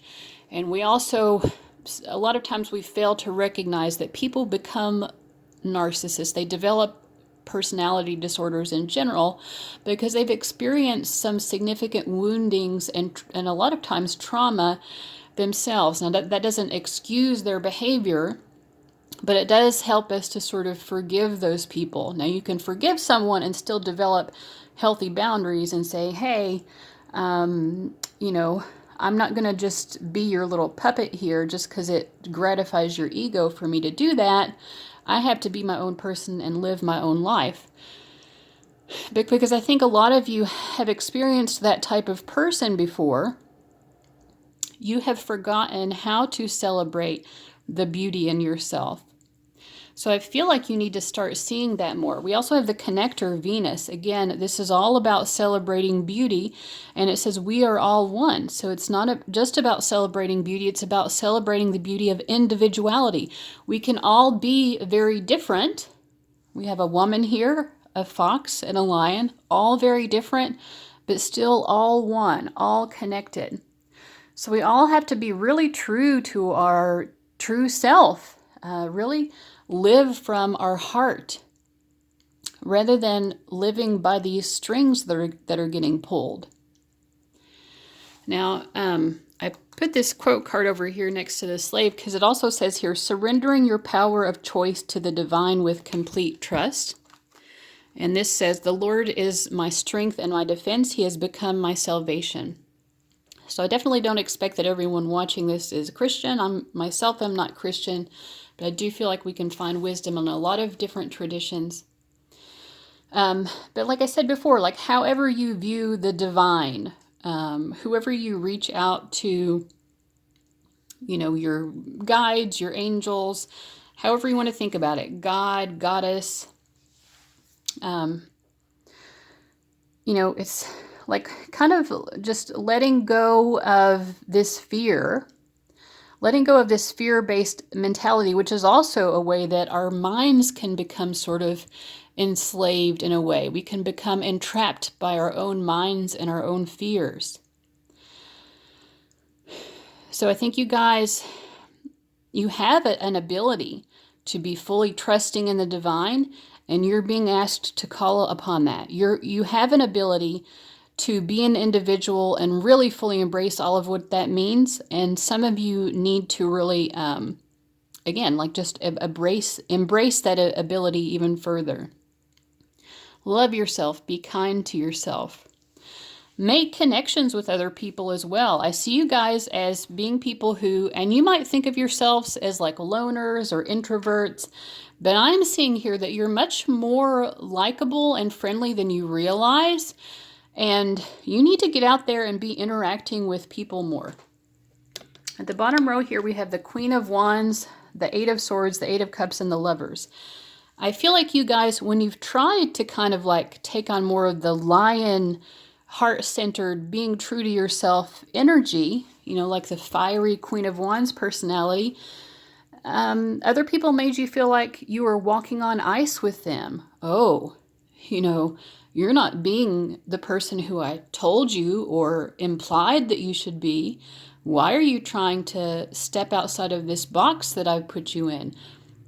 How dare you? And so sometimes your interpersonal relationships have suffered simply because you were being true to yourself and shining your light and being everything that you are meant to be as a light worker and a world changer. I also feel a message here, like the people who put you into that situation, who made you feel like you were less than simply for being who you are, which is exactly who you should be. those people do feel regret, you know, and I feel like these people do genuinely love and care about you. But I also get a message of, you know, I mean, maybe with some of these folks you could reconcile or work things out. But I also feel like for some of you, moving on and creating some emotional distance might be best for you so that you can get more into alignment with loving yourself truly, and so that you can connect more with people who really do greet you as an equal. People who really do greet you and think, wow, you're perfect just as you are. You're not me. I don't expect you to be me. I don't expect you to be who I want myself to be either. But gosh, you're wonderful just as you are, and I love you. So those are the types of people you need to be connecting with. So that was a really beautiful message, reading number 4. So I really hope you guys enjoyed it and got a lot out of it. I want to thank you so much for watching, and guys, I'll see you later. Bye-bye. Hello and welcome to everyone who chose reading number 5, which was the Master Buddha card. And this card says, increased awareness, deep connection, trust your inner voice. So that's very interesting, and we'll see more about what that means as the reading progresses. I mean, the initial message, of course, is pretty point blank. Trust your inner voice. Understand that you do have a deep connection to your intuition and to the divine. But it may hold more meaning as we work through the reading.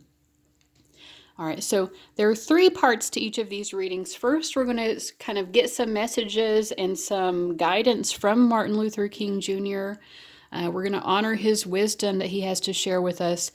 And then in the second section, we're going to be asking how you can remain a loving person and in touch with your heart space in a world that sometimes is very cruel and hurtful, and also a world in which, you know, when we look at the injustice that exists in the world, it's hard to stay a loving person when you see how much pain is caused by this injustice. So the first quote here from Martin Luther King Jr. is, "Our lives begin to end the day we become silent about things that matter." The next quote from him is, "He who is devoid of the power to forgive is devoid of the power to love." Forgiveness is very difficult, but he obviously is well, I can't think of the word. He's obviously trying to bring attention to the importance of trying to forgive anyway, even though it is difficult. That's the best way to stay in a loving heart space. And next we have a quote here from St. Augustine of Hippo. It says, "Trust the past to God's mercy, the present to God's love, and the future to God's providence." Now I think, you know, trusting the past to God's mercy, some of you may have regrets about things you've done in the past. And rather than dwelling in that and lacking a sense of forgiveness for yourself, which can also be quite difficult, just as difficult, sometimes more, to forgive ourselves than to forgive other people. You know, this is saying if the divine can forgive you, then certainly you can trust that, you know, you can forgive yourself as well. Trust the present to God's love and the future to God's providence. So understanding that things will work out for the best, even though sometimes it can be confusing to see how they will work out for the best. We can get into a fear-based mentality of fearing that certain outcomes will come in the future. And trusting the present to God's love, you know, sometimes life really hurts and we think, well, God must not be a loving God for this to be allowed, for injustice to exist in the world. You know, how can God truly be a loving God? So you are being asked, I think, to have an increased awareness here, that God's love is present in every moment, even those painful moments of deep injustice, deep and widespread injustice. Now, I also wanted, you know, to use these tarot cards to maybe allow Martin Luther King Jr., from Spirit, of course, bring his wisdom to address some issue of concern that you might have here. We have King of Cups, Page of Wands, Ace of Cups, and Queen of Swords. So I kind of feel like the message here is some of you might be feeling like, well, how do I continue to be kind, or should I continue to be kind and, express that I care about people or express kindness towards people who are turning their back on me? Maybe you've had those situations where you've given someone a sincere compliment and you just felt like a cold iciness, where people were just shutting you out or not allowing you to be nice to them. And I'm sort of being reminded of that Mother Teresa quote, and I can't think of it exactly, but it's something like, there are going to be people who doubt your sincerity when you are kind to them. Do it anyway. Continue to be kind to people. Continue to trust that you are loving. I mean, sometimes people's responses to us when we're trying to be kind to them can make us question our own motives. And we're like, oh, like maybe I did have some sort of ulterior motive there. I thought I was just trying to be nice, but their response to me is making me think maybe I was wrong. Maybe I'm an asshole and I didn't even realize it. But you're being asked to trust yourself. Yes, if you thought that you were being loving in your words or behavior to someone, if you thought you were trying to be very kind and gracious and loving, then you were. You can trust that. Also, to go back to that initial quote here, our lives begin to end the day we become silent about things that matter. So if there's an expression of love that you really want to give someone, an affirmation, words of affirmation, if you want to smile at someone who you're passing who looks sad and they just brush you off, do it anyway. Go ahead and do those things that matter.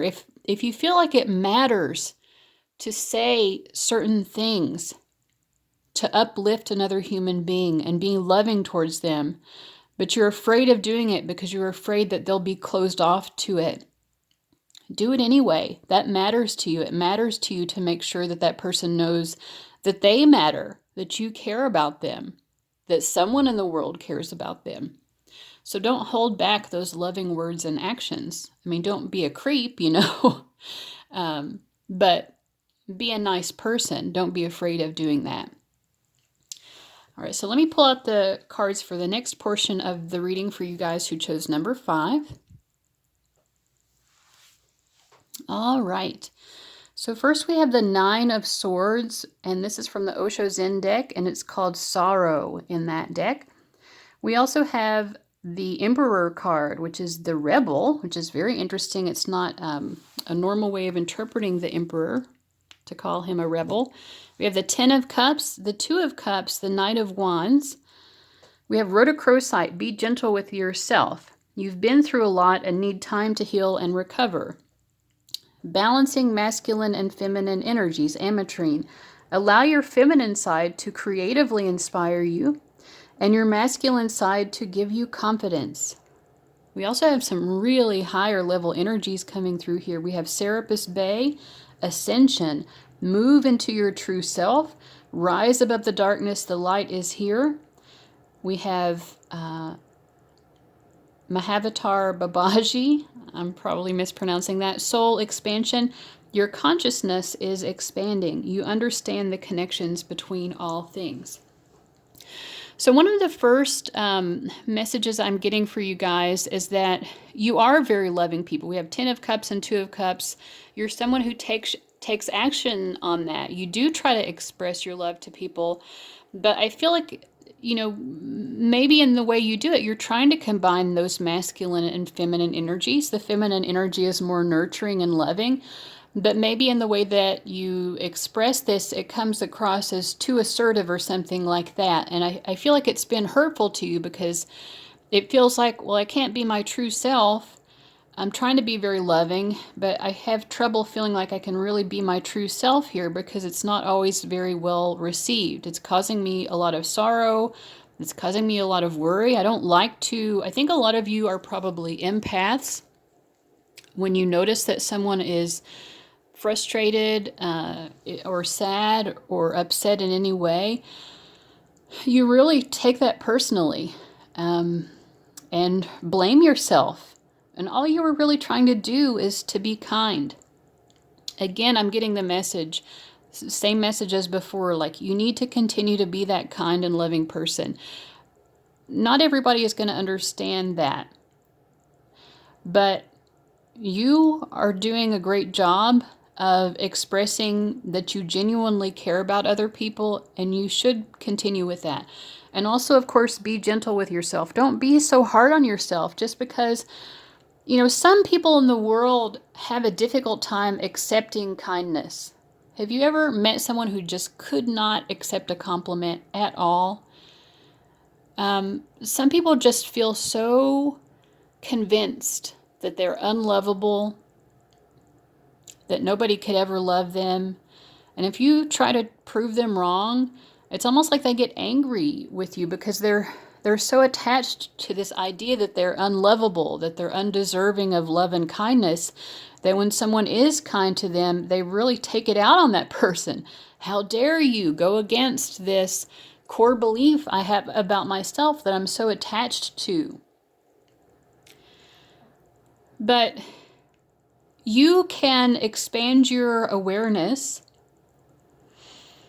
and start understanding more why people are responding to you in that way. And I think, like I said, if you start understanding that their response really doesn't have anything to do with you, it's not their pain, their anguish, their reaction to you has nothing at all to do with you. When you start seeing the connections between all things, as it says here, your soul is going to start to expand very graciously because you are already a very loving person. I don't think it's difficult for you guys, actually, to be loving and kind towards other people. It's more like you all direct it inward. You direct that hostility towards yourself because you blame yourself when other people seem sad or hurt or very reactive. When you were just trying to be nice with them, you blame it on yourself instead. You need to let go of that. And again, like, be gentle with yourself. And like I said, just understand that people's reactions to you when you're just trying to be nice, it has nothing to do with you. So you can let that go. You can stay true to yourself, stay true to this loving kindness, and just rise above it. And as you continue to rise above it, start trusting as well that whatever it is that these people need in their lives in order to do their own personal growth that will help push them past that hostility when people try to be nice to them, just trust that they will be okay as well. And it's okay for you to be yourself. Now, I think the Osho Zen always has such profound messages. So I think I'm going to read the message from the Emperor card just to see what that has to say. To see if there is an extra message here for you. Okay. The powerful and authoritative figure in this card is clearly the master of his own destiny. I'm also getting the message, I just want to mention that I'm kind of feeling like for a lot of you, you're really struggling with your own masculine energy. Either you feel like your masculine energy is too strong, or you're not masculine enough, or something like that. I feel like a lot of you just have a very difficult time embracing that masculine energy. So I think that's part of the reason why I'm hoping maybe the Emperor will shed some insights. Okay, on his shoulder is an emblem of the sun, and the torch he holds in his right hand symbolizes the light of his own hard-won truth. Whether he is wealthy or poor, the rebel is really an emperor because he has broken the chains of society's repressive conditioning and opinions, including conditioning and opinions about how we express our gender or align with our gender, including, balancing the masculine and feminine within us. He has formed himself by embracing all the colors of the rainbow. emerging from the dark and formless roots of his unconscious past and growing wings to fly into the sky. His very way of being is rebellious, not because he is fighting against anybody or anything, but because he has discovered his own true nature and is determined to live in accordance with it. The eagle is his spirit animal, a messenger between earth and sky. The rebel challenges us to be courageous enough to take responsibility for who we are and to live and speak our truth. Yeah. So this is also about rising above the darkness. Move into your true self. There's a synchronicity. You guys struggle with your true self. I feel like some of you feel like your true self is not enough, or you just worry that who you really are is somehow causing pain to other people. But you need to really start to love and accept yourself more. People are afraid, very much afraid of those who know themselves. They have a certain power, a certain aura, and a certain magnetism, a charisma that can take out alive young people from the traditional imprisonment. The enlightened man cannot be enslaved. That is the difficulty, and he cannot be imprisoned. Every genius who has known something of the inner is bound to be a little difficult to be absorbed. He is going to be an upsetting force. The masses don't want to be disturbed, even though they may be in misery. Wow, we were just talking about people being in misery and yet not wanting to be disturbed and pulled out of that misery by your acts of kindness. They are in misery, but they are accustomed to the misery. Yes, just what we were talking about. And anybody who is not miserable looks like a stranger or an enemy, I feel like, for you guys. The enlightened man is the greatest stranger in the world. He does not seem to belong to anybody. No organization confines him. No community, no society, no nation. So you're free to be that loving expression of who you are. And these miserable people are free to continue to be that if that's what they want to be. It's really not your choice. You can still choose to be kind to them regardless of their reaction to you. You are an extremely loving person, and it's okay, like the Knight of Wands, to take action on that loving instinct of yours. All right, so let's move into the final portion of your reading. Let me pull out the cards for that. All right. So we have the Great Nurturer. I give and receive nourishment. So I think this is very appropriate. We have the deer spirit animal, which is so loving and gentle. And that's who you are. Although I think that you're loving, it comes across sometimes to people as too much because I think it's expressed in more of a masculine way. But it is so loving and so nurturing, and you need to continue to, be in that energy. And that masculine nature of yours, that is a truth of who you are, and there's nothing wrong or bad about that. We also have the hero-heroine card. Passion for a journey of personal empowerment. Oh, I'm sorry, I didn't say. This portion of the reading is about what skills and abilities you should be embracing now in your role as a world changer, light worker, etc., however you want to think of it. So, yeah, you're someone who is meant to do great things. We also have priest, facilitates spiritual commitments, serves as a channel of spiritual energy. So I think you guys are specifically maybe meant to be people who guide people to a greater spiritual understanding. With the hero-heroine, and especially because we had the Emperor card before, you have this desire and this ability to really achieve greatness in life. And you should continue to do that. We have two people climbing a mountain, so that journey of yours is not going to be easy at all times. But you are someone who really appreciates the journey. At some level, you have a capability of really embracing the lessons that difficult life passages bring to you. And I think it's this ability to do that, to find the lesson that's something that you're able to share to other people. Maybe you're not aware that people learn from you or see you as someone to look up to in the way you embrace adversity as you overcome difficult times in life. But you're really a hero to a lot of people. A lot of people really look up to you for your ability to do that. And like I said, some of you actually need to take on a very active role in being someone who disseminates spiritual knowledge and understanding. So we also have the Nine of Wands, the Three of Cups, the Seven of Swords, Prince of Swords, the Empress, and the World. I'm kind of getting an interesting message here.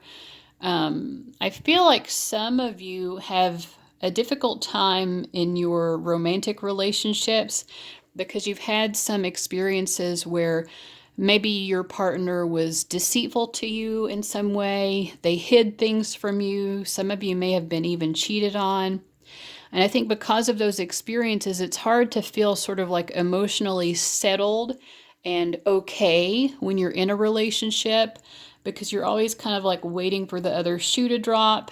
And because of this, at some level, you yourself are always sort of like looking for greener pastures. And I'm not saying that you would cheat or anything, but I'm saying like, it's like you have this expectation that maybe the relationship you have might be lost because you might find out that someone has deceived you, that your partner has deceived you. So it's like you're always kind of on the lookout for, okay, well, what relationship could I potentially step into if that happened? And it's also sort of like always kind of maybe thinking that there's something better, you know, because you are distrustful of your partner. And so you're thinking, well, if I'm with a different person, maybe if I find the ideal partner, then I won't have to feel that distrustful energy anymore. I kind of am getting the message that that's something that you really need to work through internally. Now, I'm not saying that you haven't been cheated on or deceived or that there isn't the possibility of that. But I feel like there's been some sort of painful wounding that has occurred here that you really need to address. And it's sort of like you engage in this escapism. Maybe some of you even get crushes on celebrities or something like that because you're like, you know, emotionally that's easier. It's easier to put my emotions on crushing on a celebrity or something than it is in putting it into my partnership because, you know, that person's not going to hurt me. It's not real. I can still feel attracted to them or indulge in these sort of like romantic fantasies without getting hurt. Something along those lines.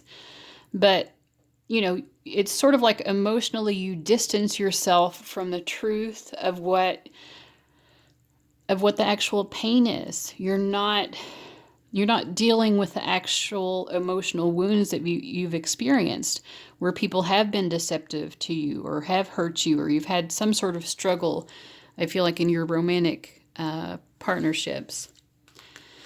Let me see if there's a further message. This is very interesting because, again, this part of the reading is about the skills and abilities you have that you need to utilize as a light worker. This seems a little bit off topic, but I'm going to trust Spirit that there's a reason.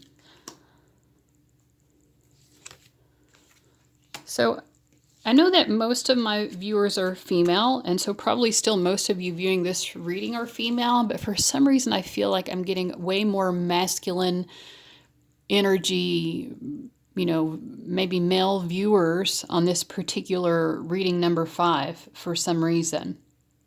Like there's a, and you know, if that doesn't resonate for you, that's fine. Like this message is going to hit home for somebody. So, you know, you can be sort of like gracious in stepping aside and allowing the message to come through, even if it's not exactly for you. But yeah, I mean, regardless of your gender, I feel like a lot of you have had difficult experiences yourself. We talked about earlier about you being a loving person and feeling like people's reactions to your kindness are hurtful to you because you're like, well, why did they react that way? I was just trying to be nice. But I kind of feel in a way like you guys have been so accustomed to being hurt in a way that you also don't know how to really allow yourself to be loved. So it's almost like even when the love is there and it's real and genuine, now maybe you don't react with hostility like you've experienced from other people. I can't see you doing that, but inwardly, again, it's like you put this burden on yourself. Why are they being nice to me? I didn't deserve that. I don't deserve people's kindness. I feel like that's how you feel because you've experienced people being mean to you or deceiving you or hurting you, betraying you. And so when someone's not doing that, you still distrust it. And also you're like, well, if they are genuinely being nice and loving towards me, I'm not sure that I deserve that.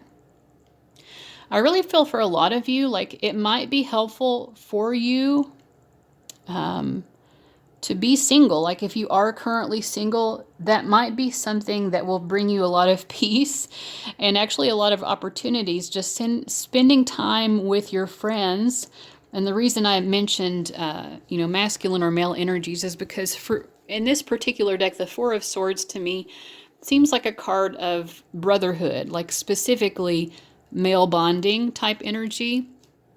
But also, if you're female and watching, it could be sisterhood. And of course, our friends don't have to be the same gender as us. So it's just kind of like,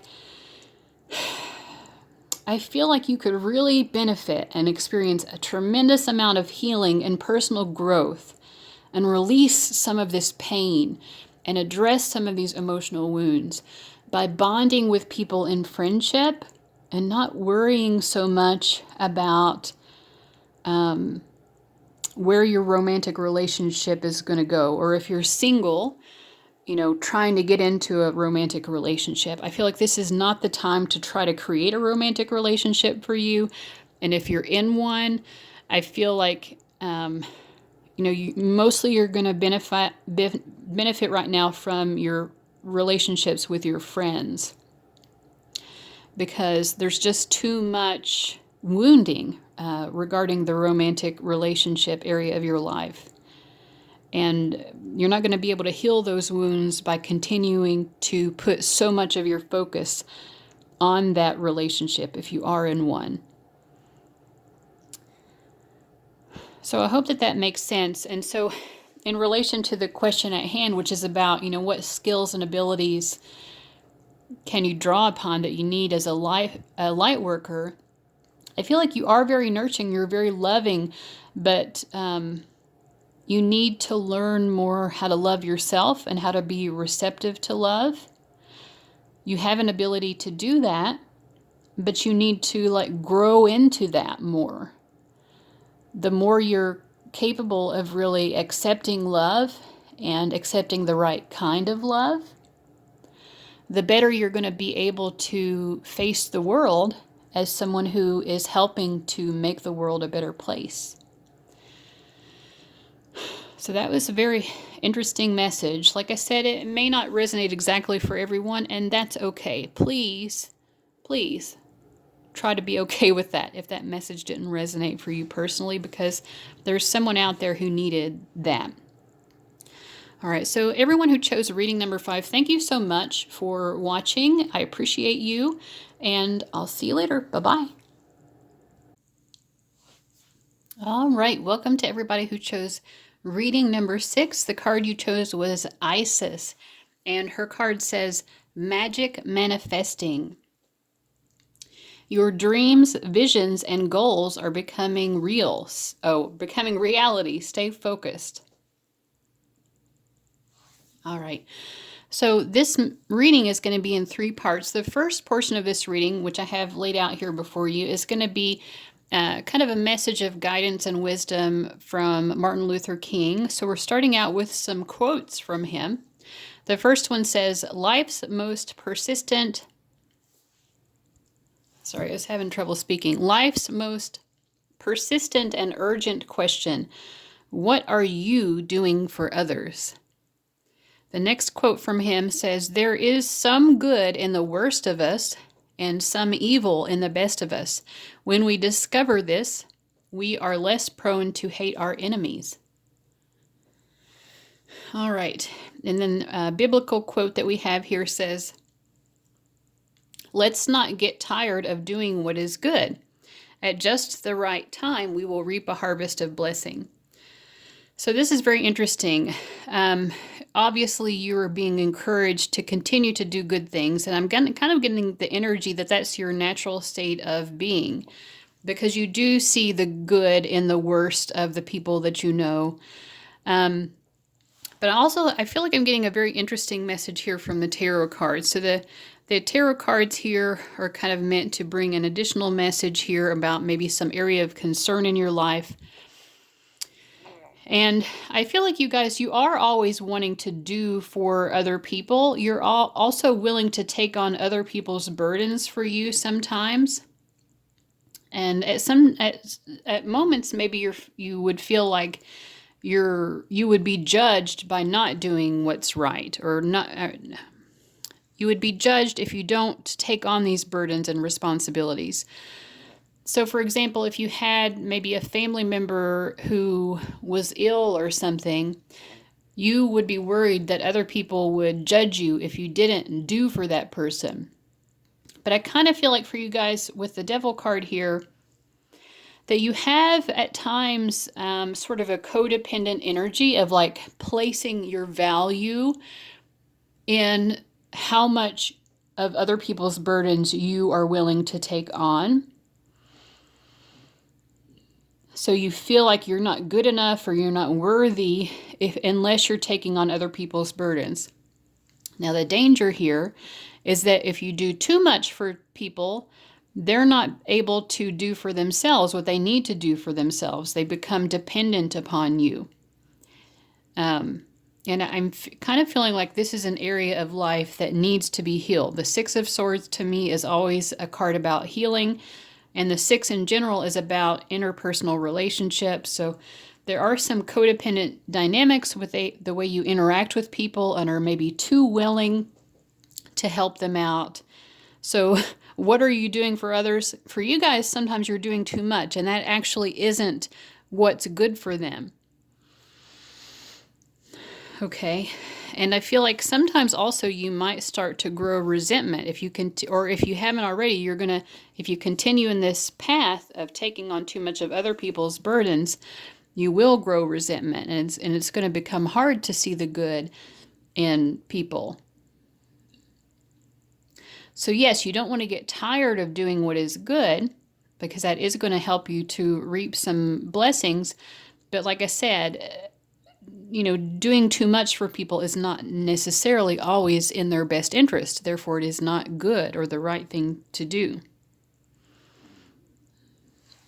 So I think that was pretty clear cut for me, for you guys. Let's move into the next portion of the reading where we're going to ask, how can you, in a world that can be so cruel, and when we look in the world and we see so much painful injustice, how can we stay in a loving heart space the way that Martin Luther King Jr. demonstrated when we see that people are really being hurt, oppressed, taken advantage of? So let me pull out the cards for that portion of the reading.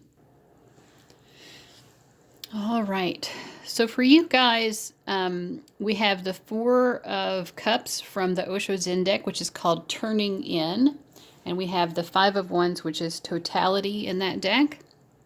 Both of these cards, the message of both of these cards is really about mindfulness, meditation and mindfulness. So, this is the first time we're on reading number 6. This is the first time this particular advice has come up for how to be more in touch with your loving self when, we're faced with a lot of, lower toxic energies. And you can see in this vision here, she's calm and she's serene. She's protected her aura through the act of turning inward and meditating. So this negative toxic energy, it can't touch her.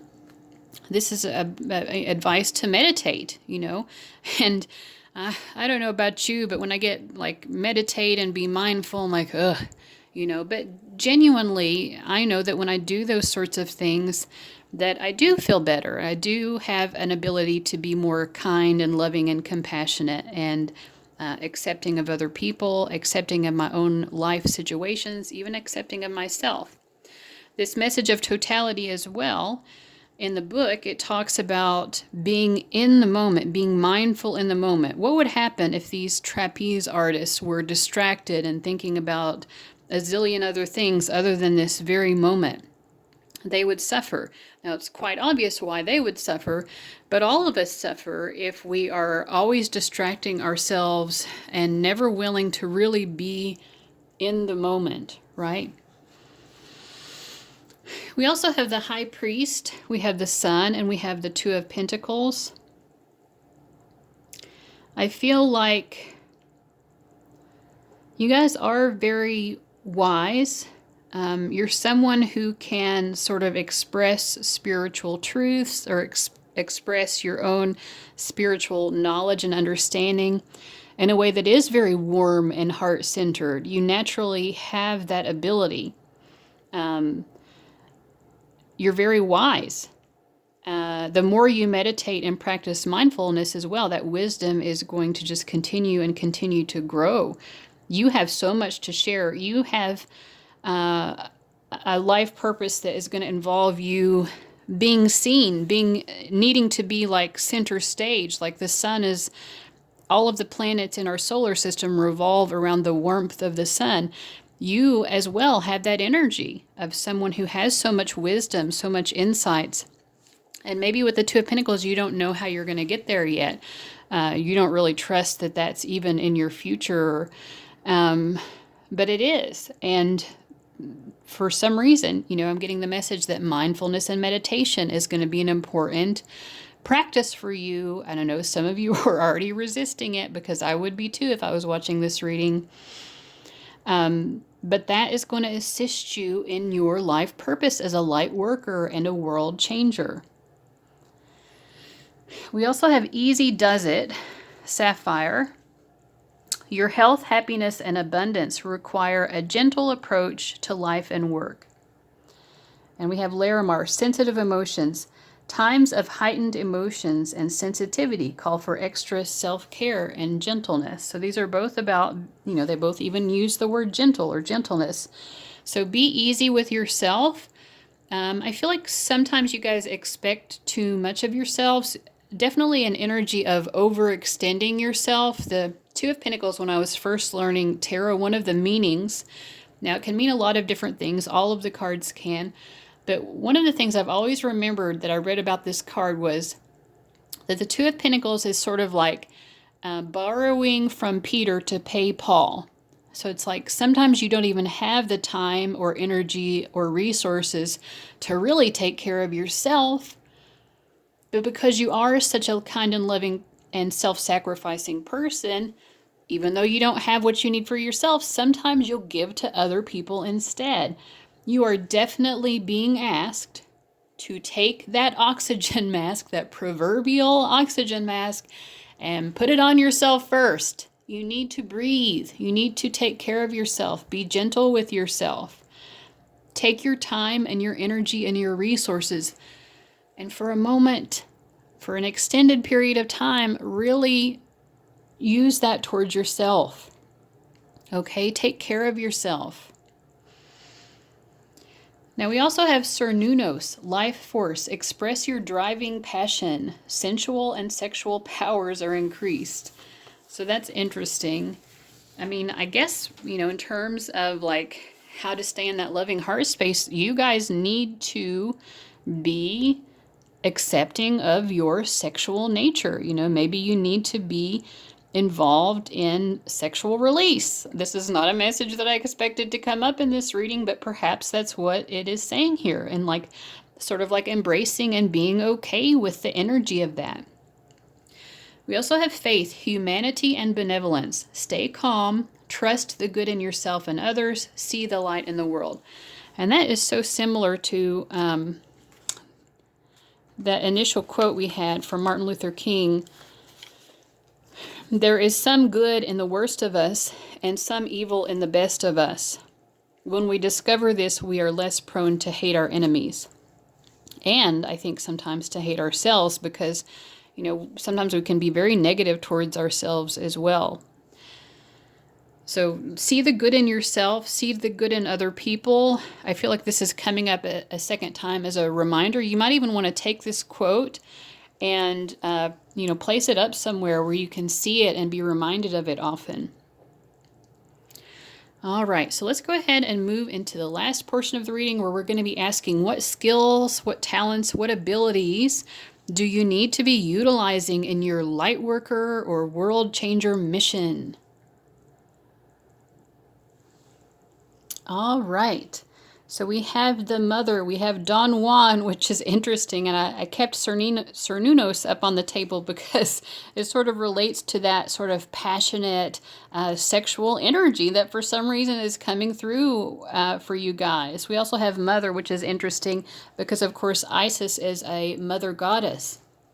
But I guess the first thing that I want to say, I think you guys are being reminded that you are so passionate. You have so much of a strong life force energy within you. And that can get blocked if you're not allowing it to be released. And of course, as we mentioned, one way to release that is through sexual activity. I'm not going to dwell on this topic, but yeah, and even if you're not in a relationship, you can engage in sexual activity on your own. You don't need someone else for that, if you know what I mean. But I think also in addition to that, it's sort of like you need to allow this energy, this strong, just raging energy within you to be released somehow. It's like there needs to be an escape valve. And for some of you as well, just passionate physical activity like dancing, which is portrayed here. That's something that I really like to do that helps me a lot. But, like passionately moving your body, being physically active as well, like connects you to that beautiful, strong life force energy that's within you.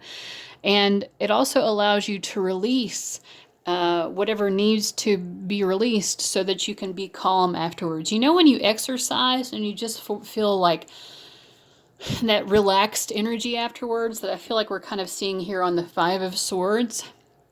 It's almost like he's doing Shavasana. Am I saying that correctly? At the end of a yoga session, that's always my favorite part of yoga is when you just get to lay down at the end of it. It is that moment of rest and relaxation. And, we had the Princess of Wands as well. Even the Advocate card with all of this beautiful red and orange and yellow, like fiery coloring here.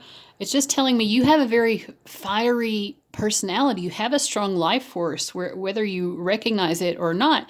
But if it gets blocked up, it can really cause a lot of damage to you energetically and with your physical health as well. So that needs to be released through some sort of passionate physical activity, which can be exercise. And as we already mentioned, it can be other things as well. So, embrace that aspect of who you are. Because I feel like if you don't, it's going to be like, I feel like you're going to be more in the energy of the Five of Cups as pictured here on this particular card. And that's not what you want. You don't want to be kind of emotionally bogged down. Some of you also, being a very passionate, fiery person means that you're also very emotional. Physical activity and sexual activity are all correspond to the sacral chakra, which is the orange chakra. But the orange chakra is also the chakra that relates to our emotions. And those emotions within you guys can be very intense sometimes. So you need to find healthy ways of releasing that so that it doesn't become like this combustible energy here. And also so it doesn't kind of get stuck and globbed up and make you feel just sorrowful and in this kind of emotional pain as pictured here. All right. So we also have the Advocate. I align with the greater good of all. Now, we're talking about being world changers and light workers. We also have the Star, which is such a beautiful, benevolent light worker card. So what skills and talents and abilities do you have? Well, I think this is just a reminder that you are a light worker. You are someone who's supposed to speak up for other people who are oppressed or who can't speak up for themselves. But again, this is a message that that doesn't mean that you do everything. Being an advocate is not the same as doing everything for people. You're pouring out that love, you're pouring out those healing waters, but you're also pouring them out for yourself. You know, you are part of the greater good for all. I mean, that for all refers to you as well. It doesn't mean that you just deplete yourself for other people. With this mother card, some of you might specifically have a life purpose of being a mother, especially with this synchronicity of the Isis card showing up. Now, if that's not something you want, or if you just can't see that happening, or if the time has passed for that to take place for you, this also could just be like you need to connect to your nurturing side. The card says nurturance, patience, unconditional love, joy in giving birth to life. So I just feel like, you're meant to be someone who expresses love. You are maybe meant to be somewhat of a caretaker for other people. But just as a mother can actually harm her child by doing everything for the child, have you ever met someone who, like, their parent did everything for them, and now because of that, they don't know how to take care of themselves? Like, they don't know how to do the simplest of things. I have met people like that, and it's so baffling to me. I'm sure these mothers, their heart was in the right place, but ultimately now their child doesn't know how to be an adult and take care of themselves now that they are an adult. So I feel like that there's that reminder, be an advocate, but don't do everything for other people. So I feel like that's the message that's coming through for you guys. I really hope that was meaningful and helpful. I want to thank you so much for watching, and I'll see you later. Bye-bye.